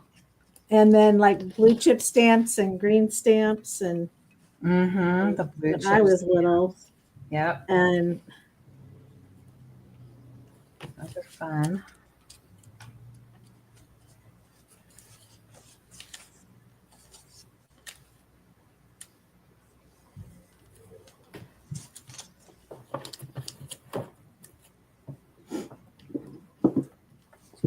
I'm going through my stamps right now. Awesome. Well, some of them.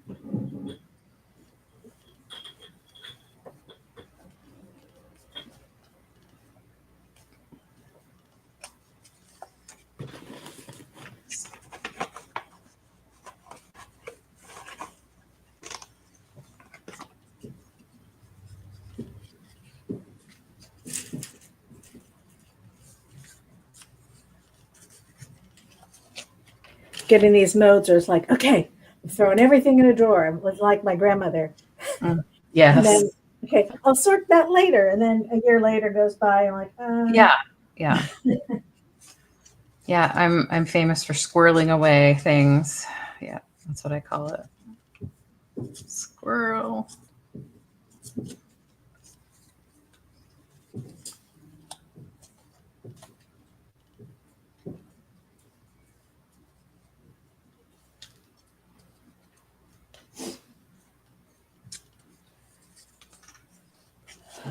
Is your knee bothering you much? yeah, it's, it wakes me up from the pain and Oh no. but and then I'll be wearing the brace too long or it gets too tight and Oh yeah. anyway, Oh, I'll get through it. Yeah, it's a dilemma with these stamps. Okay, do you sort them by color? Do you sort them by topic? right. Because maybe you want all the flowers or all the birds or whatever it is. So. Yeah. I mean, flowers and birds are both very great subject matters when it comes to making a tag or something for a junk journal and then making of course, yeah, the focal point. So, but maybe you're doing a cat theme or something else, or I've done like patriotic red, white, and blue. If I'm making a card for somebody, and whatever they're kind of into, right. Yeah, cat. I don't think I've come across any cat stamps personally. That would excite me. And then my oldest granddaughter is really into horseback riding, and so she's really into horses. And then Sarah Jane, who turns 12 tomorrow, she is really athletic. She's this tiny little, she's under 5 feet, and I'd be surprised if she weighed 70 pounds. She's just so tiny, and yet she is in track and stuff, and on the running group with the seniors in our high school. Wow. Yeah, and she's in like 6th grade. So, wow. I know. So yeah, she and her dad just did a half marathon a couple of weeks ago, and and I'm hobbling around. Yes. Oh, But, tough. all right. Well, now I think I've got that door cleaned out. Hi.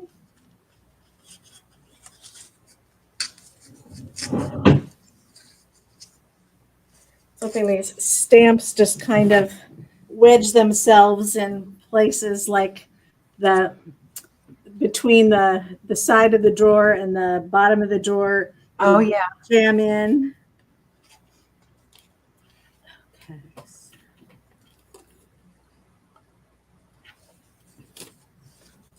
Stamps.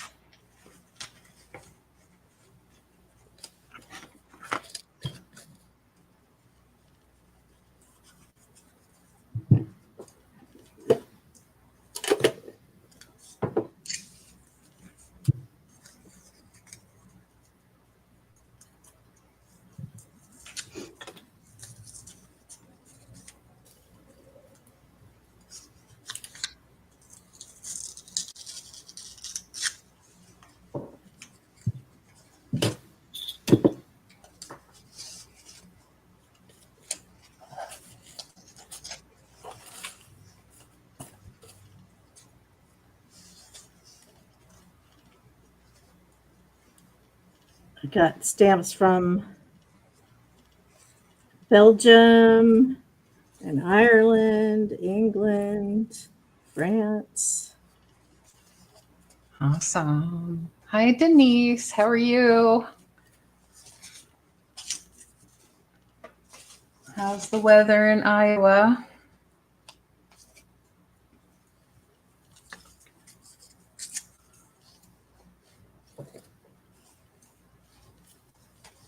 I'm just throwing these in randomly and not even thinking about it. Just trying to have fun with it. There's really no point other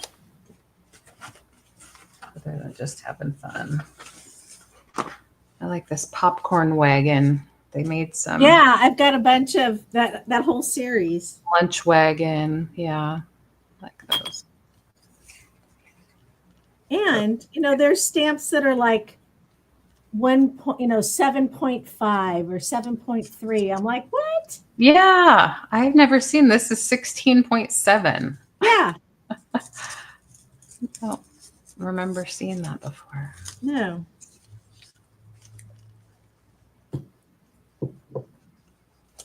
Got some Campfire Girl stamps. I was in Campfire Girls. Oh, are you? That's cool.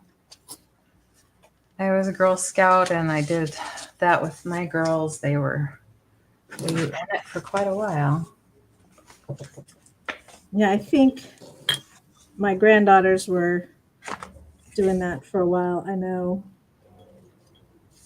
Aunt Katie did it, or not Katie, but Claire.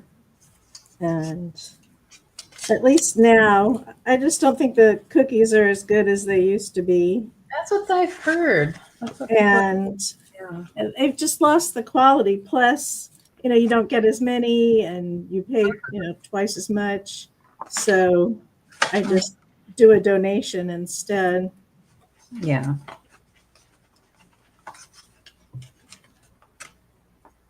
Okay, now I want to go through the stamps and sort them by used and unused.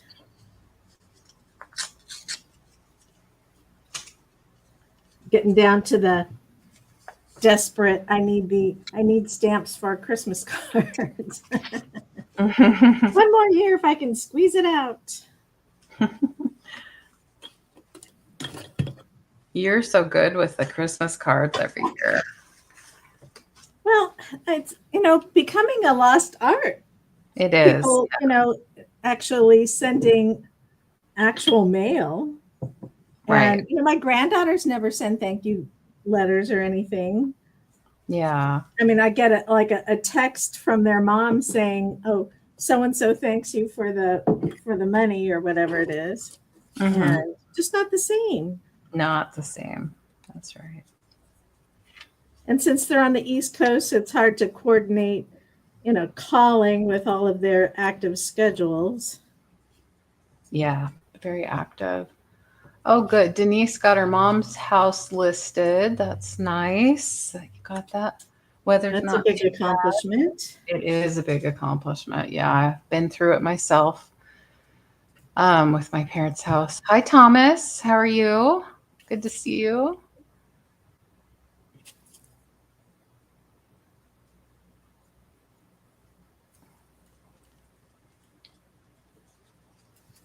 Thomas, I think, is in New Jersey. I think. One of our friends from the vintage community.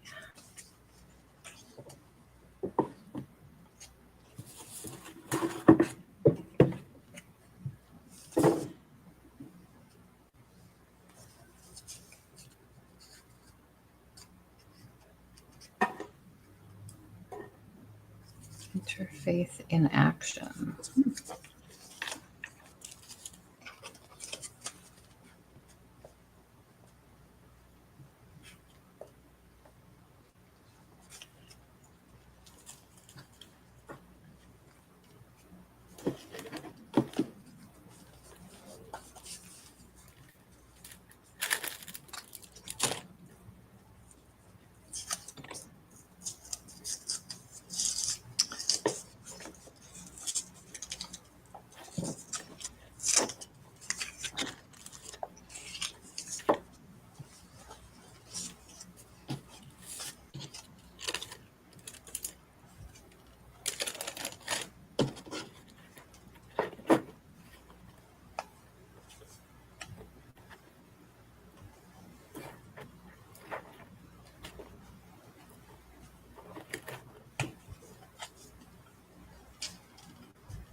I saved this one envelope, this card to my grandfather. It was sent to him from New York, and it was damaged. There's a stamp on the outside of the envelope. This is damaged by airplane wreck, December 22nd, 1930.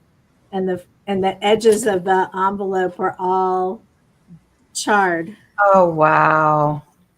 But neat. Everything else is still intact, which is cool. That's amazing. It's a neat card inside. It was a Christmas card. What a cool artifact. But I mean, and like, who knew that history? Yeah, they took the time to put the little note on there so that now you can read it. Yeah, that's cool.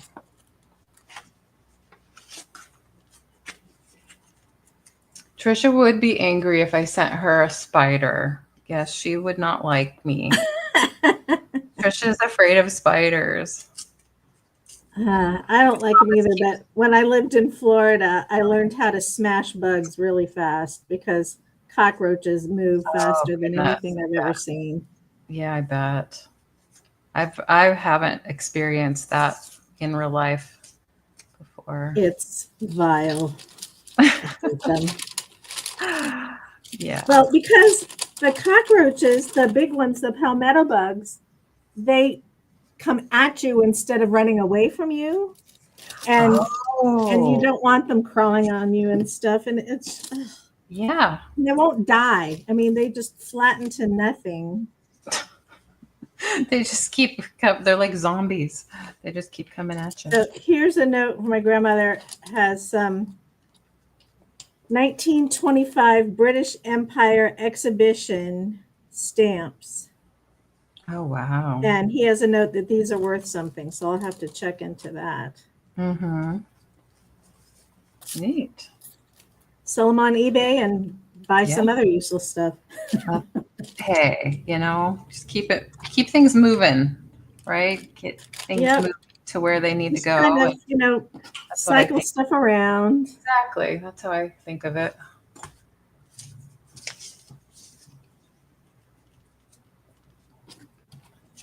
You need a Mr. Zip stamp. Mr. Zip. I don't know who that is.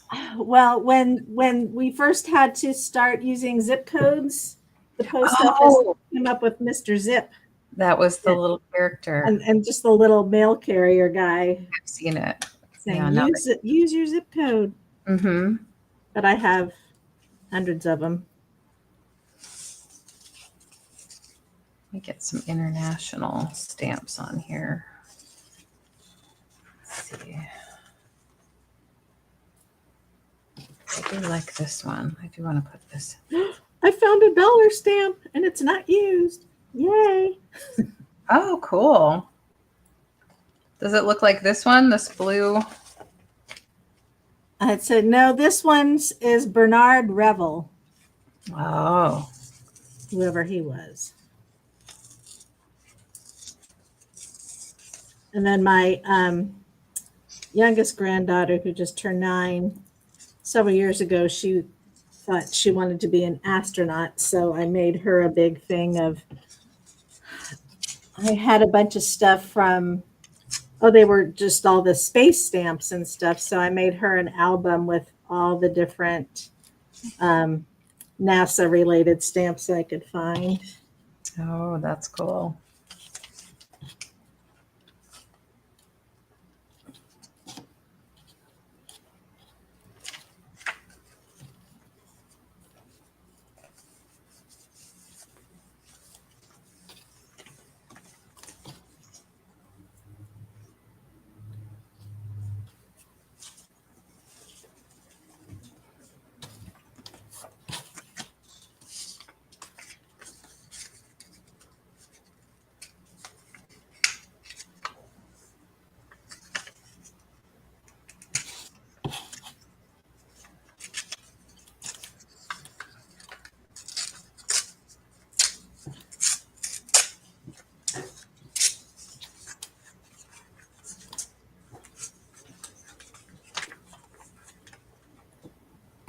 So, okay, Kathy, I'll put aside, I haven't found much Irish, but I have a lot of the French stamps, Kathy, so I can put aside some for you.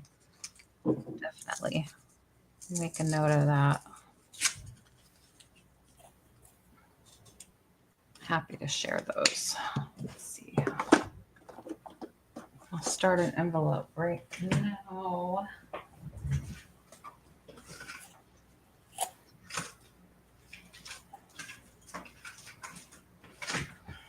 I think I might have found a couple Irish. I'll have to look.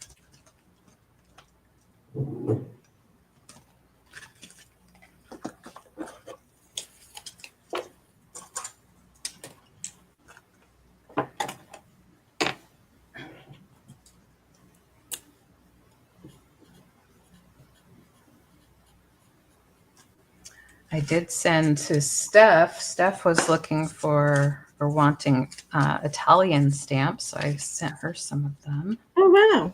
Yeah, with lots of. Oh, gosh. Anne was in Italy forever, so we've got tons of stamps.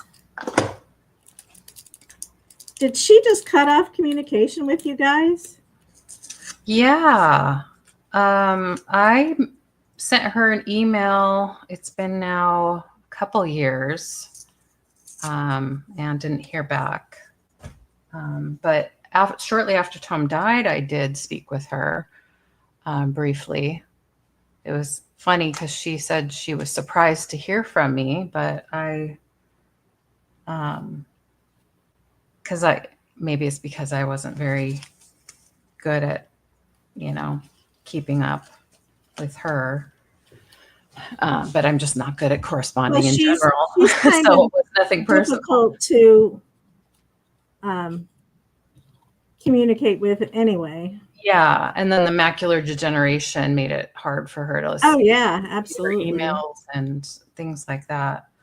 But yeah, I was kind of sad. I was keeping up with some of the goings on through Bill's wife, Fern. Oh yeah.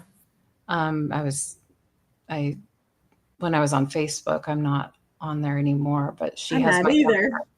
she has my number and I have hers. And I did text her a picture recently of the girls and I, and was asking about Tom's father's birthday, because my daughter was looking into what it would take to become a Canadian citizen. Oh, I didn't realize that. Born So in let me get Canada. on Ancestry. I've got all his info. Yeah, yeah. So yeah, we figured that out. I don't know if Maddie's going to continue looking at that, or if it was just get me the heck out of here kind of thing, like a lot of us are feeling. But you know, anyway, so I would hate for her to move to another country. That would be hard for me, but it happens. Anyway, French. I have some French stamps. Okay, so he was born in Detroit, Michigan. Anne's Really? husband or his father? Oh, so, Tom's father. Yeah. Tom's father. He was weird. Can I tell you that? He was strange. Yeah, Tom would agree with that. So, no, he gave me the creeps. William Brown. E. Brown, but I show he was born 12 December 1930 in Detroit, Michigan. I wonder then if it was his parents that were. Okay, because if I look at, so his grandfather, his grandfather, William Brown, was born in Ontario, Canada. So Tom's and then the grandmother was also from Ontario, Canada. Yeah, William Edgar Brown. So, well, William Edgar, but I just show William Brown. So his would have been Tom's grandfather was also William Brown, and he was born in 1897 and died in 1964. Oh, okay. And then, but if it's a grandparent, you still should be able to establish dual citizenship. I think then it would be great grandparent, right, for Maddie. So for Maddie, right? Yeah. So I don't know how far back you can go. Okay. Well, I was thinking, it was his father, but it was his grandfather. Got it. But if you still have access to my family tree, I've got all that information in there. Wow. Yeah. I just haven't been on much looking at that. My mom was really good about the genealogy thing and keeping up with it. I communicated with her a little bit. Yeah, nice.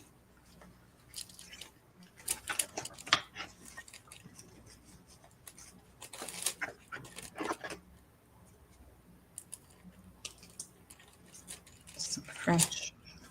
Now, where's your dad?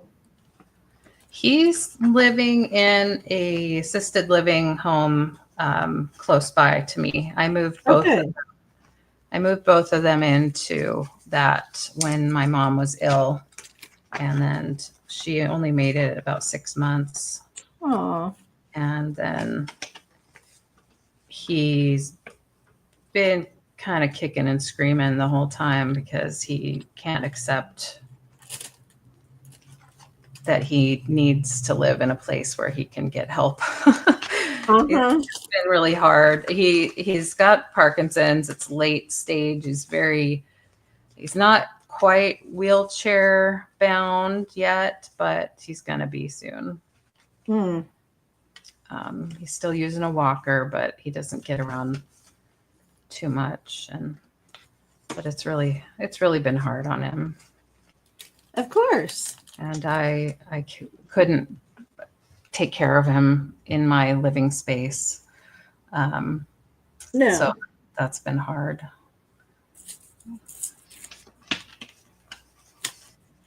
Yeah, Mom was taking care of Dad, and I didn't realize how frazzled she was. Yes. Until the very end. And, but, you know, when you have somebody who is, 6'3", and, Mhm. you know, he wasn't skinny. I mean, he'd lost, you know, weight. So he was a normal weight for his age. But Yeah. it's just, you get to the point where if he was soiling himself or the bed, then she has to, you know, Yes, change the whole exactly. bed and Yeah, you know, exactly. redress him and feed him breakfast, lunch, and dinner, and still do the shopping and paying bills and all that. And he Oh, just yeah. didn't get what all she was going through. Yeah, my mom her health was failing while she was taking care of my dad, you know, and Yeah. it's a lot. It's a big strain. Yeah. And then the pandemic, and they were Oh, like yeah.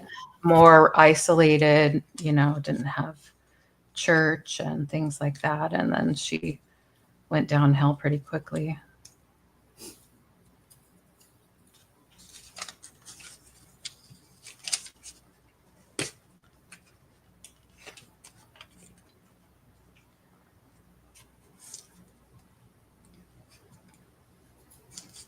So I manage his stuff, you know, I manage all his affairs, and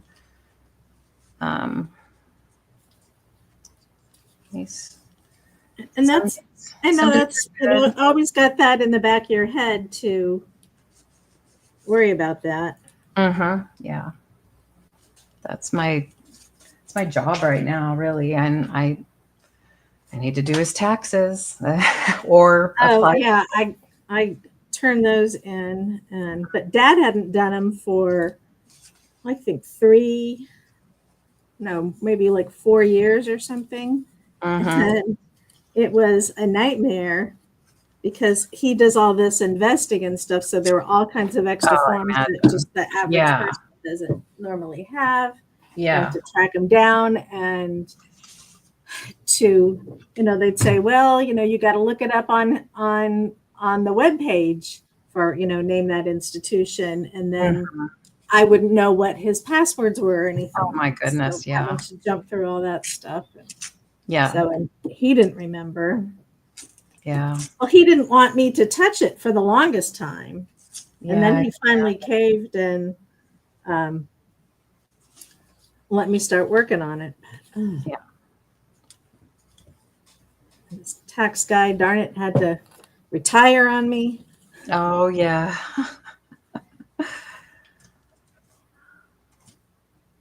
Yeah. Well, my folks had just been doing it themselves, and then AARP was coming to the local library and helping seniors Oh, with great. that. So they were doing that, but then it came the 2020, and that wasn't available, and so they asked me to come and help them file online, and so I did that, and then I did it for another. I did it the following year, but they were already. I'd already moved them, um, and then I kind of got wrapped up in the grief and everything, and then Sure. I didn't do it for a while, and I put it on hold, and then I hired somebody to help me catch up. Finally, in 2023, and then also I had sold their house, so I got help with it. So And you've had a lot going then on. last year, yeah, I had the So no house wonder you've got down. headaches. Last year Yikes. I did. Last year I went to the library again with the AARP, but this year I guess I waited too long, and I didn't get they're full. All the appointments are taken. So Oh, still trying to decide if I want to tackle it myself, and it shouldn't be too complicated. I have all Dad's forms, and I don't have a house to put in, this time. right, sure. So if I just itemize his medical expenses and enter all that in, yeah, that should be, I should be able to handle it myself. Yeah, So I did got to do it. TurboTax for myself, but Yeah. Mom, I still had to use her tax person. Yeah. With the investments and everything, it's a Right. whole other thing. Yeah. Or if there's a trust or anything, we don't. Yeah, no, they have a trust. Yeah. We don't have that. We didn't get organized enough with mom and dad's estate, but that's okay.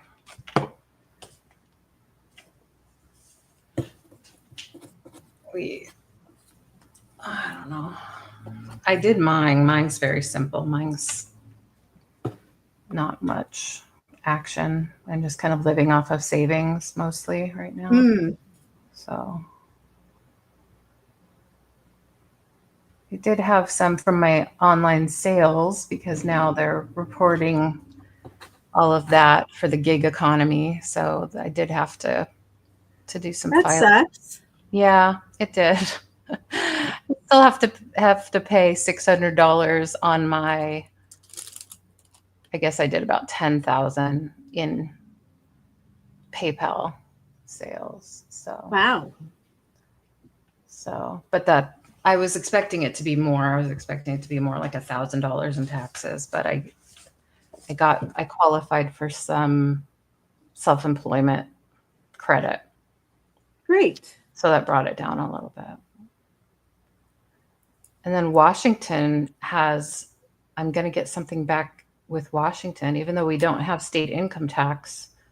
There's some tax kickback that I'm going to get. So Every little bit helps. Low income. I think it's a low income thing. Because well, I mean, I just get Social Security now. Yeah. And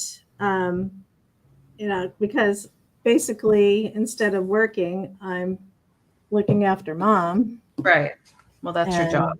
She pays, food and everything. So I really don't have a lot in the way of expenses. I do my phone and stuff. Right. Yeah.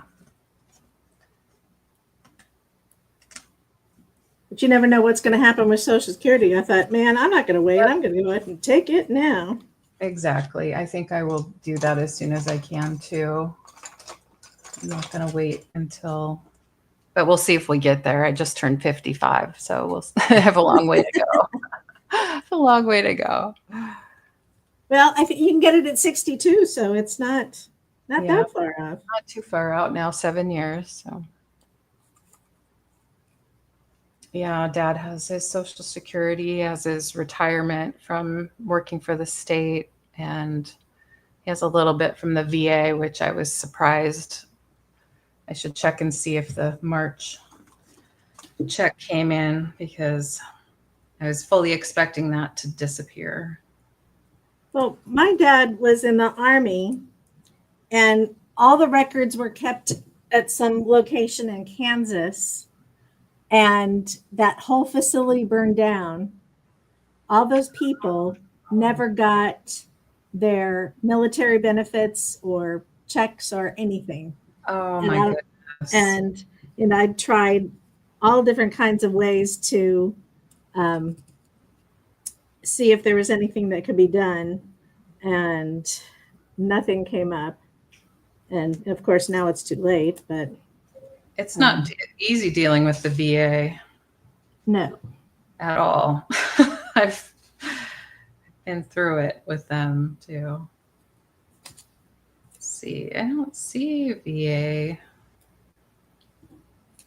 Oh, wait, no, that's right. It's going in as savings, not as checking. Gotta remember that. There it is. Yep. Came in today. Yay. Thank you, VA. He is getting, he filled out the claim for Agent Orange exposure in Vietnam. Oh. Because he has Parkinson's. So there you go. But that was quite an experience going through all the steps to do that. And acting on his behalf, of course, too. They have to have all you've got to educate yourself and all that. And oh my goodness. Yeah. It just takes so much time. It was a lot. Yeah. So what year was he in Vietnam? He was there 69 through 71, I think. So Oh, wow. not a long time, but he was there, and I was born in 70. So he was there when I was born. My mom's brother was there in 67. He was killed 3 months later. Oh man. And I was just 7. So I just thought, we'd say our prayers at night. We'd always pray for Paul. And so when he died, I just was kind of shocked. It's like, wait a minute, I was praying for him. Why is he dead? Oh, man. Yeah. So,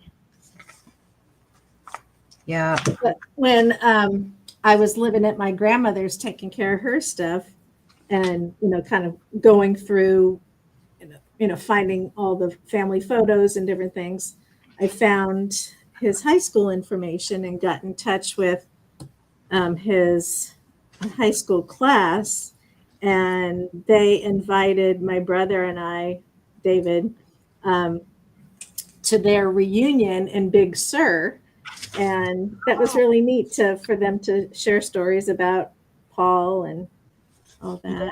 Yeah. Oh, that is neat. Because when you're a little kid, your uncle, we just kind of idolized him. He was. Yeah, Dad was saying that, people he knew everybody was trying so hard not to have to go when, in those years when so many were dying. And it sounds like that's when Paul was there. And no, it was horrible. And I was also able to get online, and, the internet was still pretty early in 2001, but I got on some chat board for Vietnam vets and put out a question if anybody knew my uncle. And eventually I heard from about 3 different people, and said they, just hadn't talked about their Vietnam experience at all, and were just now getting around to doing it. And so they shared the story of what happened the day that they were in a battle where he was killed. Oh, wow. And they were, pretty much ambushed. I think there were something like 30 of them to 300 Viet Cong or something. It was just, just overwhelming odds. Wow. And according to Mom, my uncle was just riddled with bullet holes. And I think out of the 30, only 14 survived. Wow. Yeah. So very sobering. Yes, that's a good word for it. But, special to have those guys reach out. That is wonderful. They could do that.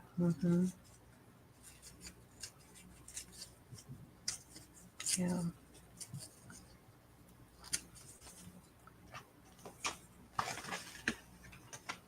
I'm getting sidetracked by all these weird stamps. Like, what do I do with them?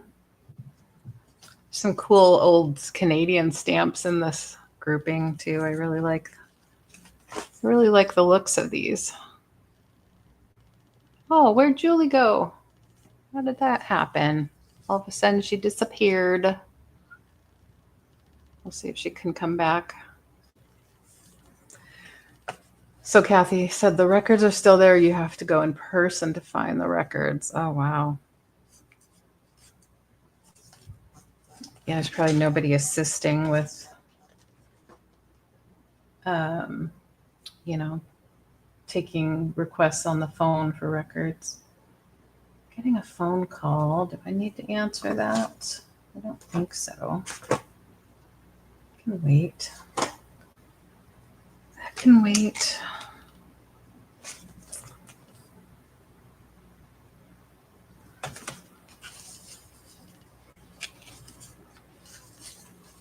I hope Julie can come back. I was enjoying talking about those things.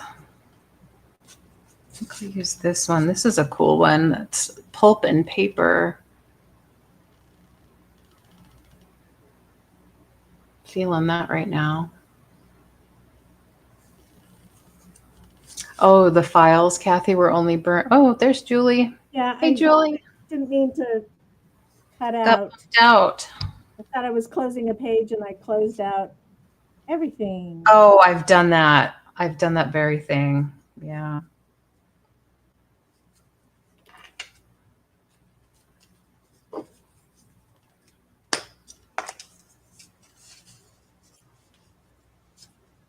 So Kathy was talking about the fire where the records were, and she said they were burnt, but only the outside edges of the files. But you Oh have my to goodness. go in person, she says. Well, I don't know if I could claim anything at this point. Yeah. Be nice if they could, provide mom with back money or something. Yeah, that would be nice.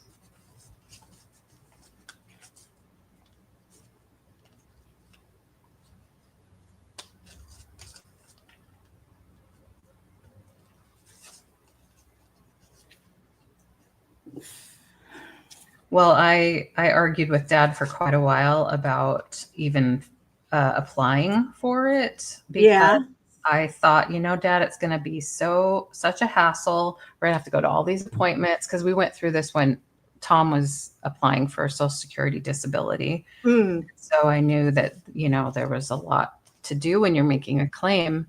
And I said, is it really going to change your life? Is it going to help you with,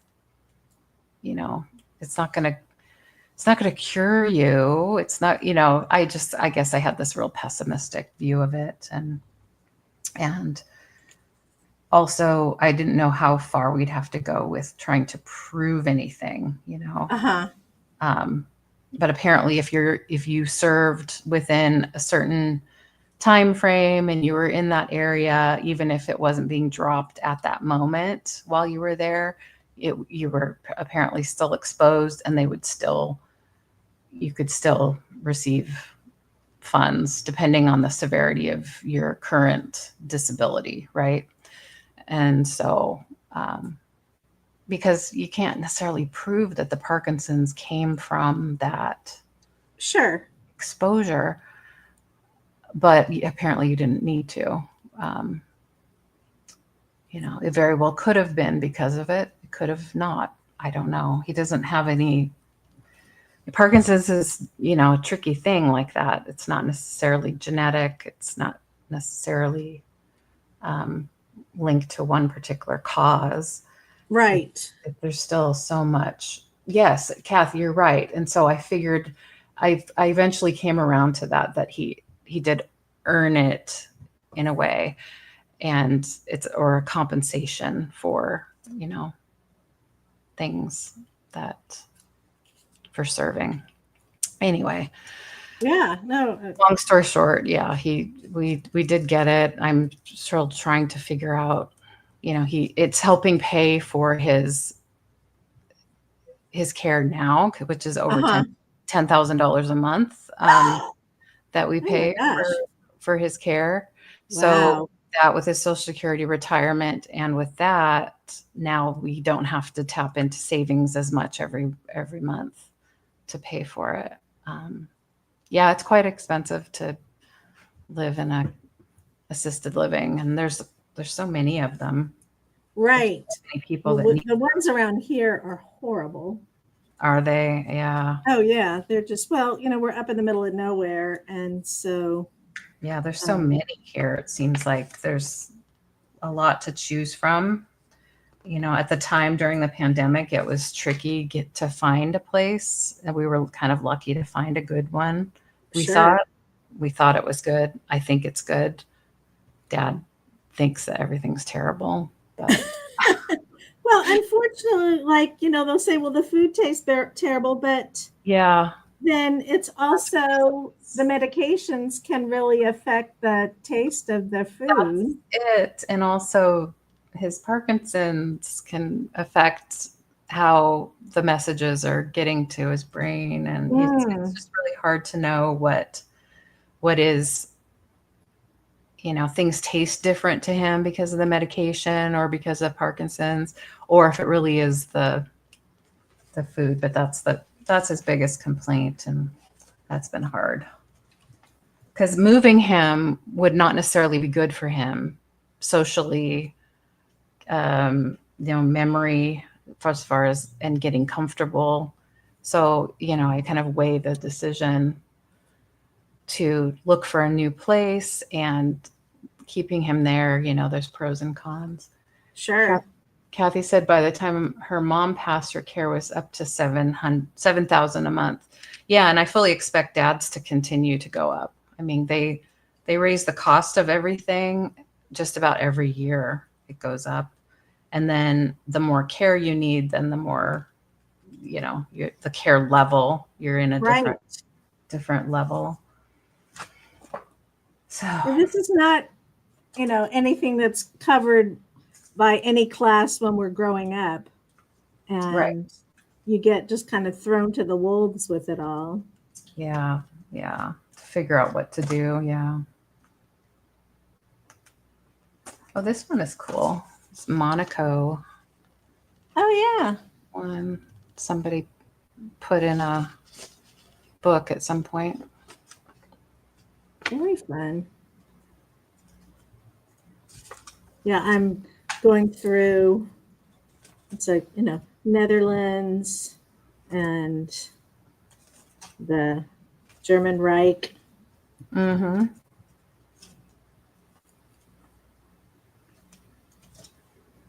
This one's pretty. Let's put in a pretty one.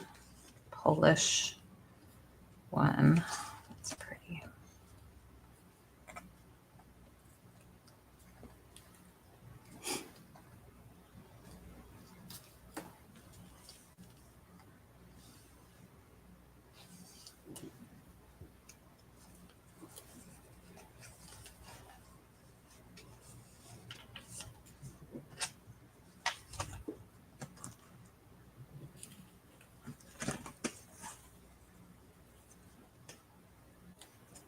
Yeah, if I was really together, I'd be researching, okay, what are the really rare ones? And There's only so much time in the day, right? I know.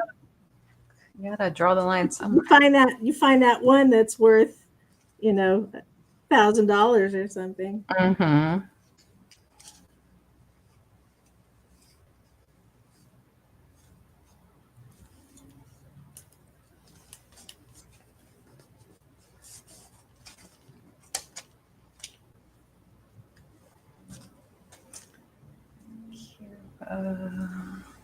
But use a Cuba.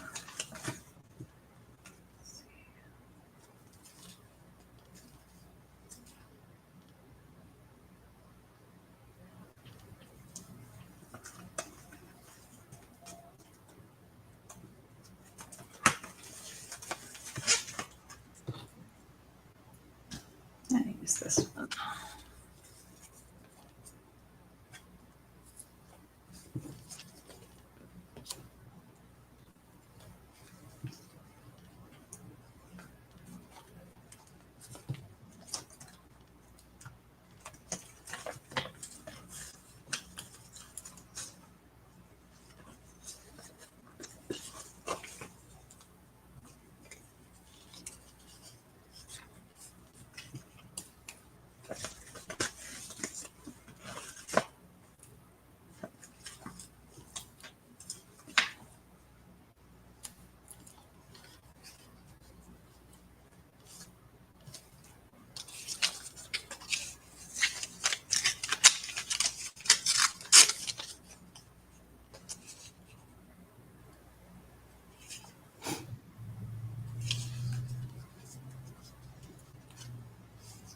So when is your sale? Is that on the 5th? Yeah, the 5th. I guess that's this coming Saturday. Yeah. I'll be on with a bunch of other folks on Kathy Picasso Cat. I got the info on. Okay, good. Online.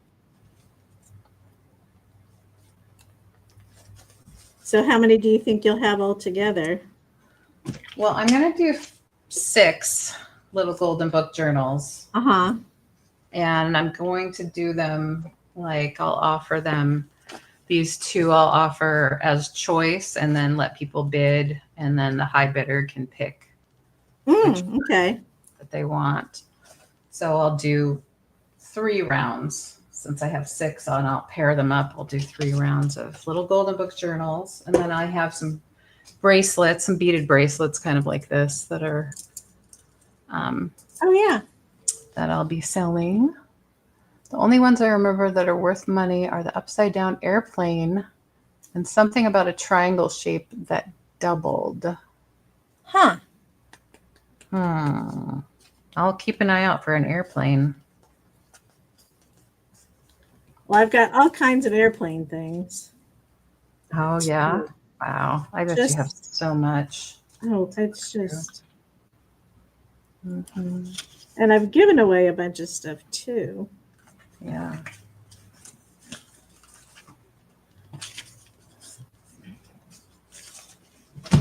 But like I said, I was just happy to have all kinds of stamps for mailing because it was what, 73 cents. Yes. For stamps this year. Yeah. So much. Crazy.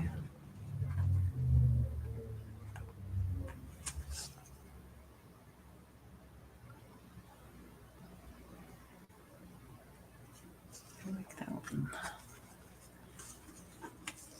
All the French stamps I have are very, what would you call that? Kind of like Roman looking, Roman or like Grecian stuff. Yeah.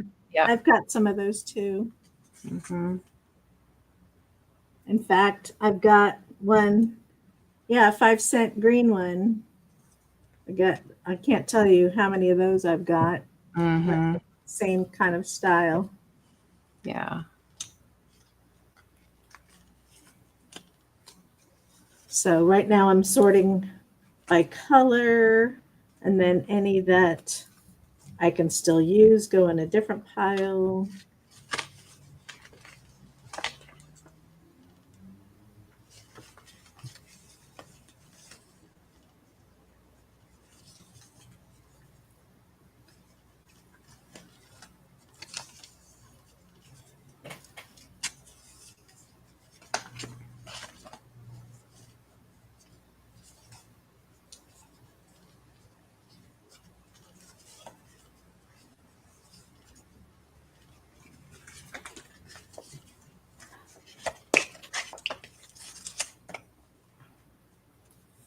But they're so fancy and pretty, some of them. They're very ornate, like engravings versus just a photograph of something. Oh, yeah.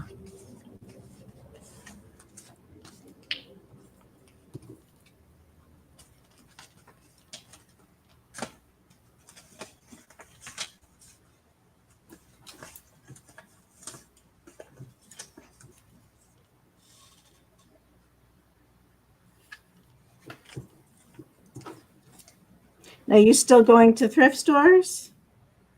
I haven't recently. I've just, since I stopped selling, I decided I would just work on cleaning up what I have here in my space. I get that. That's what I'm doing today. Yeah, I've been donating a lot of things. Yeah, and then focusing on the craft show. But now that I have pretty much everything I need, I can just kind of sit back and do some fun crafting. Just, good. Yeah, not with no big, goal in mind. Right. And then I do have some dog and cat sitting coming up that I'm going to be doing, so that'll keep me busy. So not much thrifting lately, but I would like to go soon. Well, I haven't done it for resale, but it's that if you're near a senior community, they're the ones who have the great vintage things. Yes, Look at my Tony, we favorite. pick him up for a song around here. Yeah, my favorite senior center thrift store is in Edmonds, not too far from here, and that they have some good things. But the last time I was in there, they said they were going to be selling their things online too now.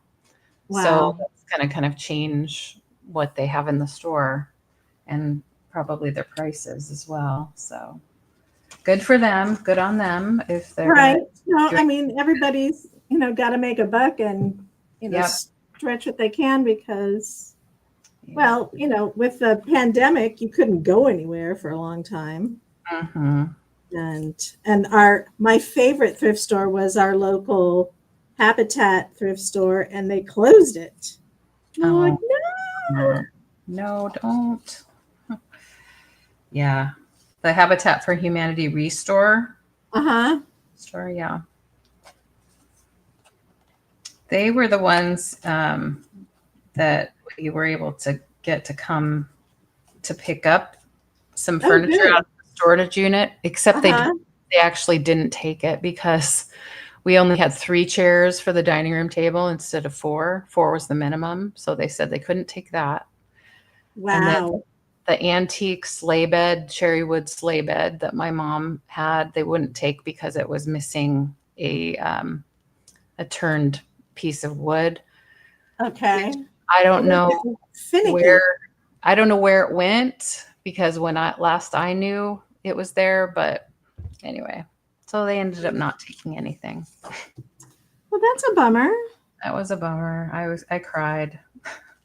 I bet. But yeah, that's okay. I've got Thing. stuff from different remodels up in the barn, and I figure I get enough of it, I'll just take it over. There's still a Habitat Restore over in Sonora. Oh, So, okay, good. yeah, so I can at least take advantage of that. My grandma, when she was still around, she worked at some senior center thrift store in Sonora. I don't know where or what, but No. when she was my dad's mom, when she was living with my aunt up there, she kept busy while she was still able to by doing that. And I would get little gifts from her from the thrift store. Mom's always finding stuff, and people just leave stuff at the dump, and Mom's always picking up stuff for Tom's got a 2-year-old granddaughter, Uh-huh. and let's see, he's got Brennan is 14, Leslie is 9, and then there's little Calliope, and she's 2. Oh, I love that name. Yeah. Greek, I think. That's so neat. Ooh. Calliope. So anyway, so then his son and his wife and the kids live with Tom, but okay. Each of the kids has a different mother. Uh-huh. So they're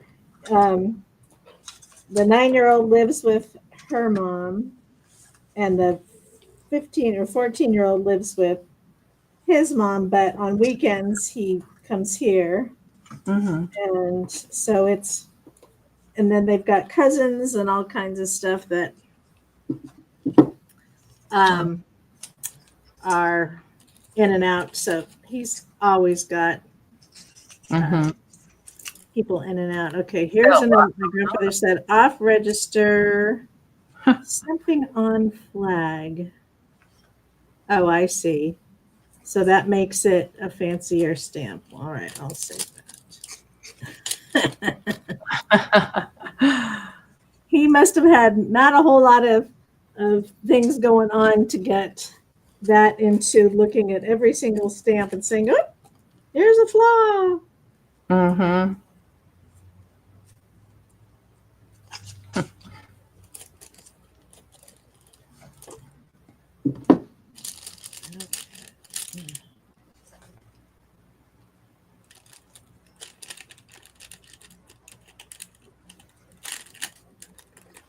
And my grandfather had organized his stamps by like the catalog number, whatever catalog it was. Oh, Or- wow. And so he was super into it. Mm-hmm. Okay. And I'm just got a big old mess on my hands here. But some of these things, it's like, I don't think I want to save those. So I'm not gonna. Well, good. Good decision making there. Well, yes, that'll just save me a lot of sorting and whatnot. I'll probably regret it later, but Yeah, that's how it goes. like I can't save it all. That's right. That's how I am when I go to the thrift store. I want to save it. Right. Can't save it all. And But then there's some of these stamps that are stamped with the names of the cities on them. Washington, D.C., Riverdale, Maryland, Mount Pleasant. Ooh. Can't see what that is. Smithtown, New York. So I think those are kind of cool. Mm-hmm. Hold on to those.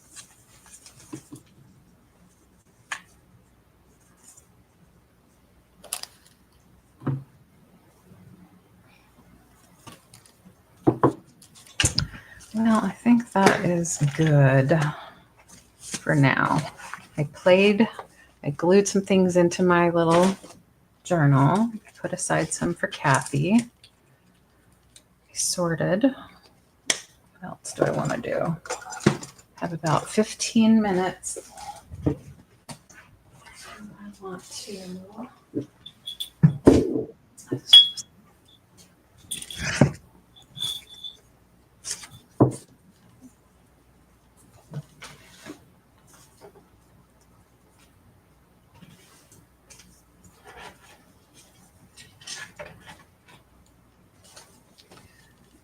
Just check in here, make sure this is ready to go.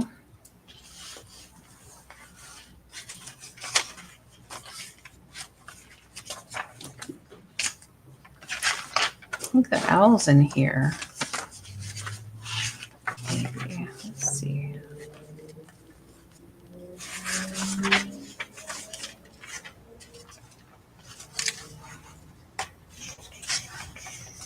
The bunnies.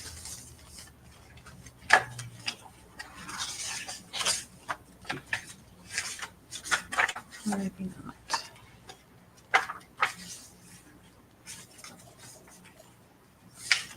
Nope, not there.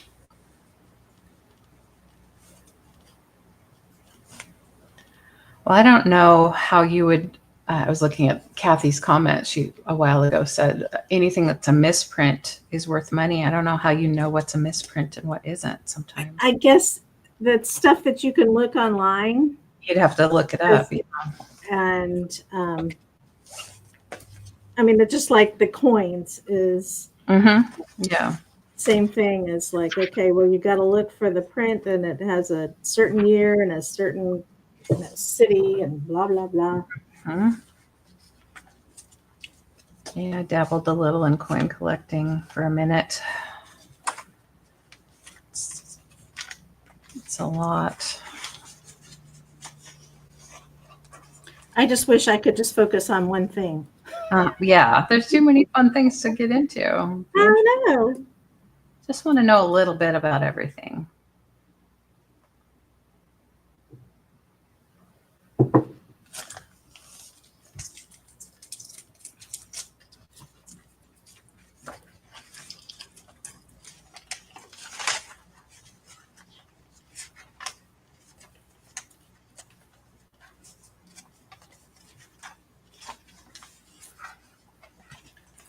Well, now that I'm getting these stamps sorted, then I have to figure out, okay, now what am I going to do with them?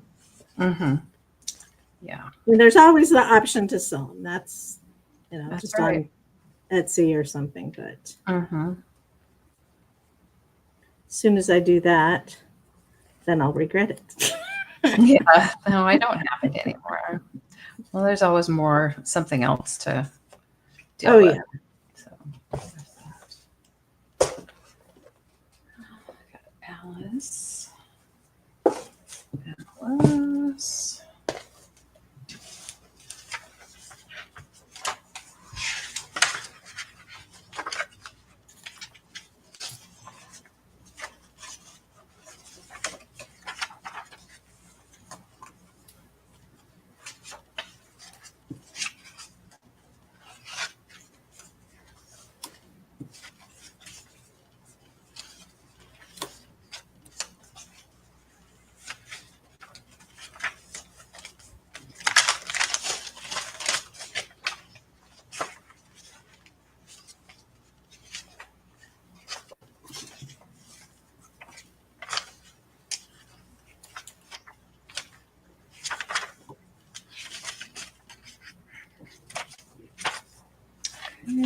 Looks good, ready to go. Hi Zeus, how are you doing? It's just a quiet, crafty day today.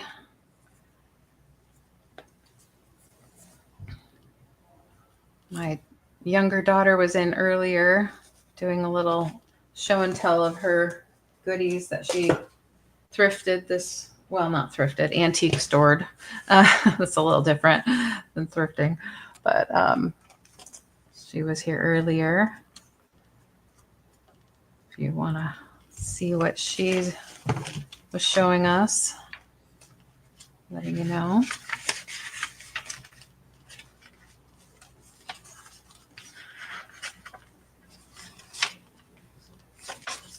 That's the one with the owl. This one might be the one with the owl.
Hey, Kathy, if you're still there and listening, where's the picture of the owl that I recognized in all of those pictures that you posted on Instagram? What book is that from? I thought maybe it was in this Shy Little Kitten book, but I didn't see it when I just flipped through it. It's just kind of bugging me that I can't think of it. Wasn't in Duck and Friends. It's one of the classic Little Golden books. Yeah, it wasn't a Richard Scarry one, I don't think. It's not this one. What one is it?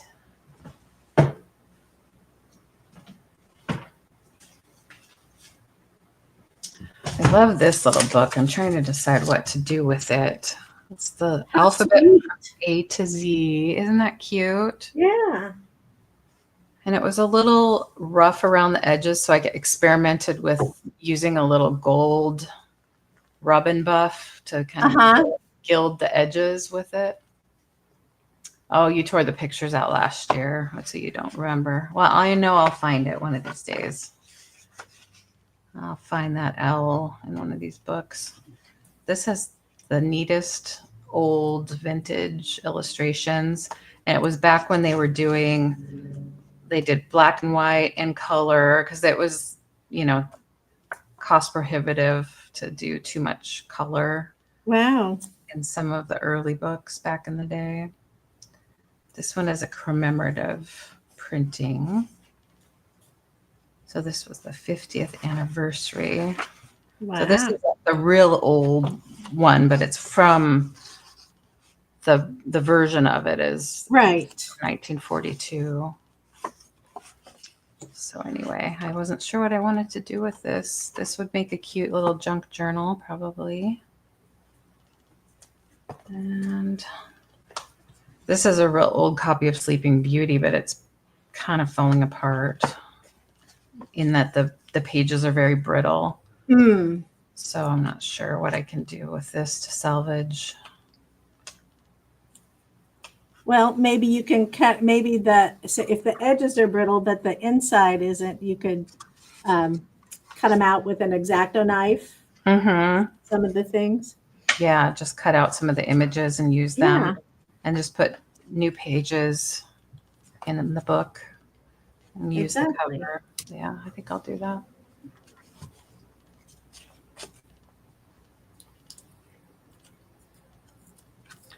You know what I might do? Bridget had expressed interest in this particular one. Maybe I'll make a new spine. I'll put pages in it and I'll just give her the book pages. I won't try to sew them in. She can decide what to do with it. That's what I'll do.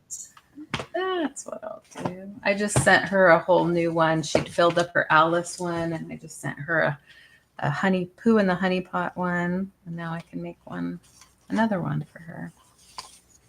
Now I have a mission to find the Christmas golden books that I have. Okay. That'll be good. Oh, you thought it was one of the Sesame Street books the owl was from? I don't think so. I think it's one of the classic early Little Golden Book. One of the original Little Golden Books from 1942, I think they started.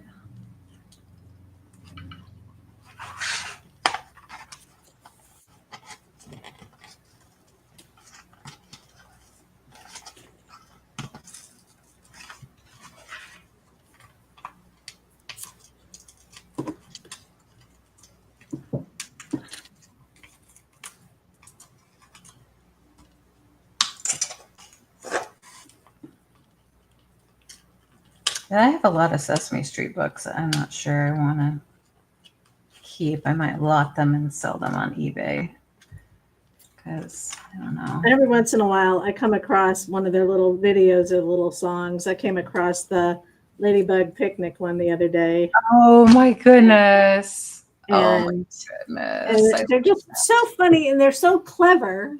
Yes. And, I did a lot of babysitting, and then David came along, so I watched him for that. And so you just have all these little songs in your head, and you forget about it, and you hear it. It's like, I know all the words still. Yes. I can't remember math things, but I can remember Sesame Street song. I forgot all about the Ladybug Picnic. That was one of my favorites. I saw the one with the king. That had 7 daughters or something like that. Right. Mm-hmm. Saw that recently. Well, I guess they're available on YouTube, but yeah, I'm gonna look up Ladybug. When I can't sleep at night, I'll think of something. I go, I wonder what happened to that, and then I'll find it, and then I'll send it to David for sure. Tom, sometimes he plays, sometimes he doesn't. But. Yeah.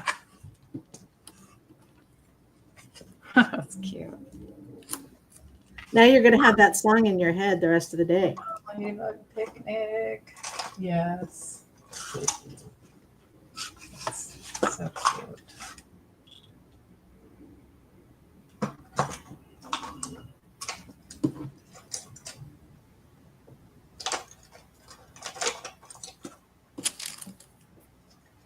It's from a movie. Is that what you mean the owl, Kathy? Huh. I don't know. Maybe so.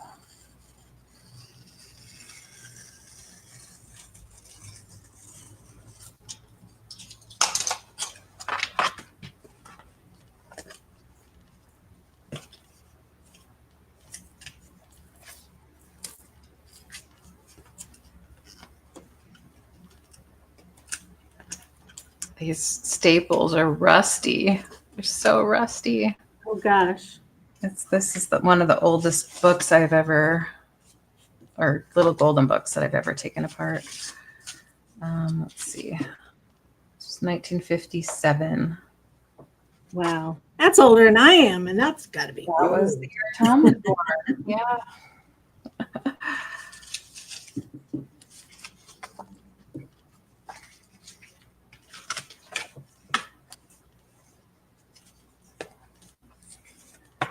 Yeah, this is a rusty old staple. No, I'm not going to hoard it. I'm not going to keep it. I'm going to throw it away. It's served its purpose all these years.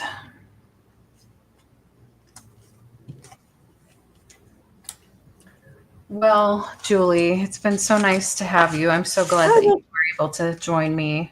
Well, thanks. I'm going to have to work on this camera thing and see what's going on with it. Yeah, I wish I knew how to help you, but Hey, that's okay. It's, technology. We'll figure it out. Somebody over here, and they'll be able to figure out in a nanosecond. Yeah, right. Like, oh, all I have to do is click this and click on that. I'm like, All right. Well, take care, and I'll look for you Saturday, hopefully. Okay, great. Thank you so much, Julie. Bye-bye. Bye. Bye, everybody out there. Snow White. Yeah, it was probably Snow White. That's probably what it's in. Yeah, that's probably the book it's in. All right, Kathy. Bye, Zeus. Bye, everybody. Thanks for being here for Cat Ladies Crafting. Bye. Hopefully we'll see you next week and have some more friends come by and see us. All right. Bye.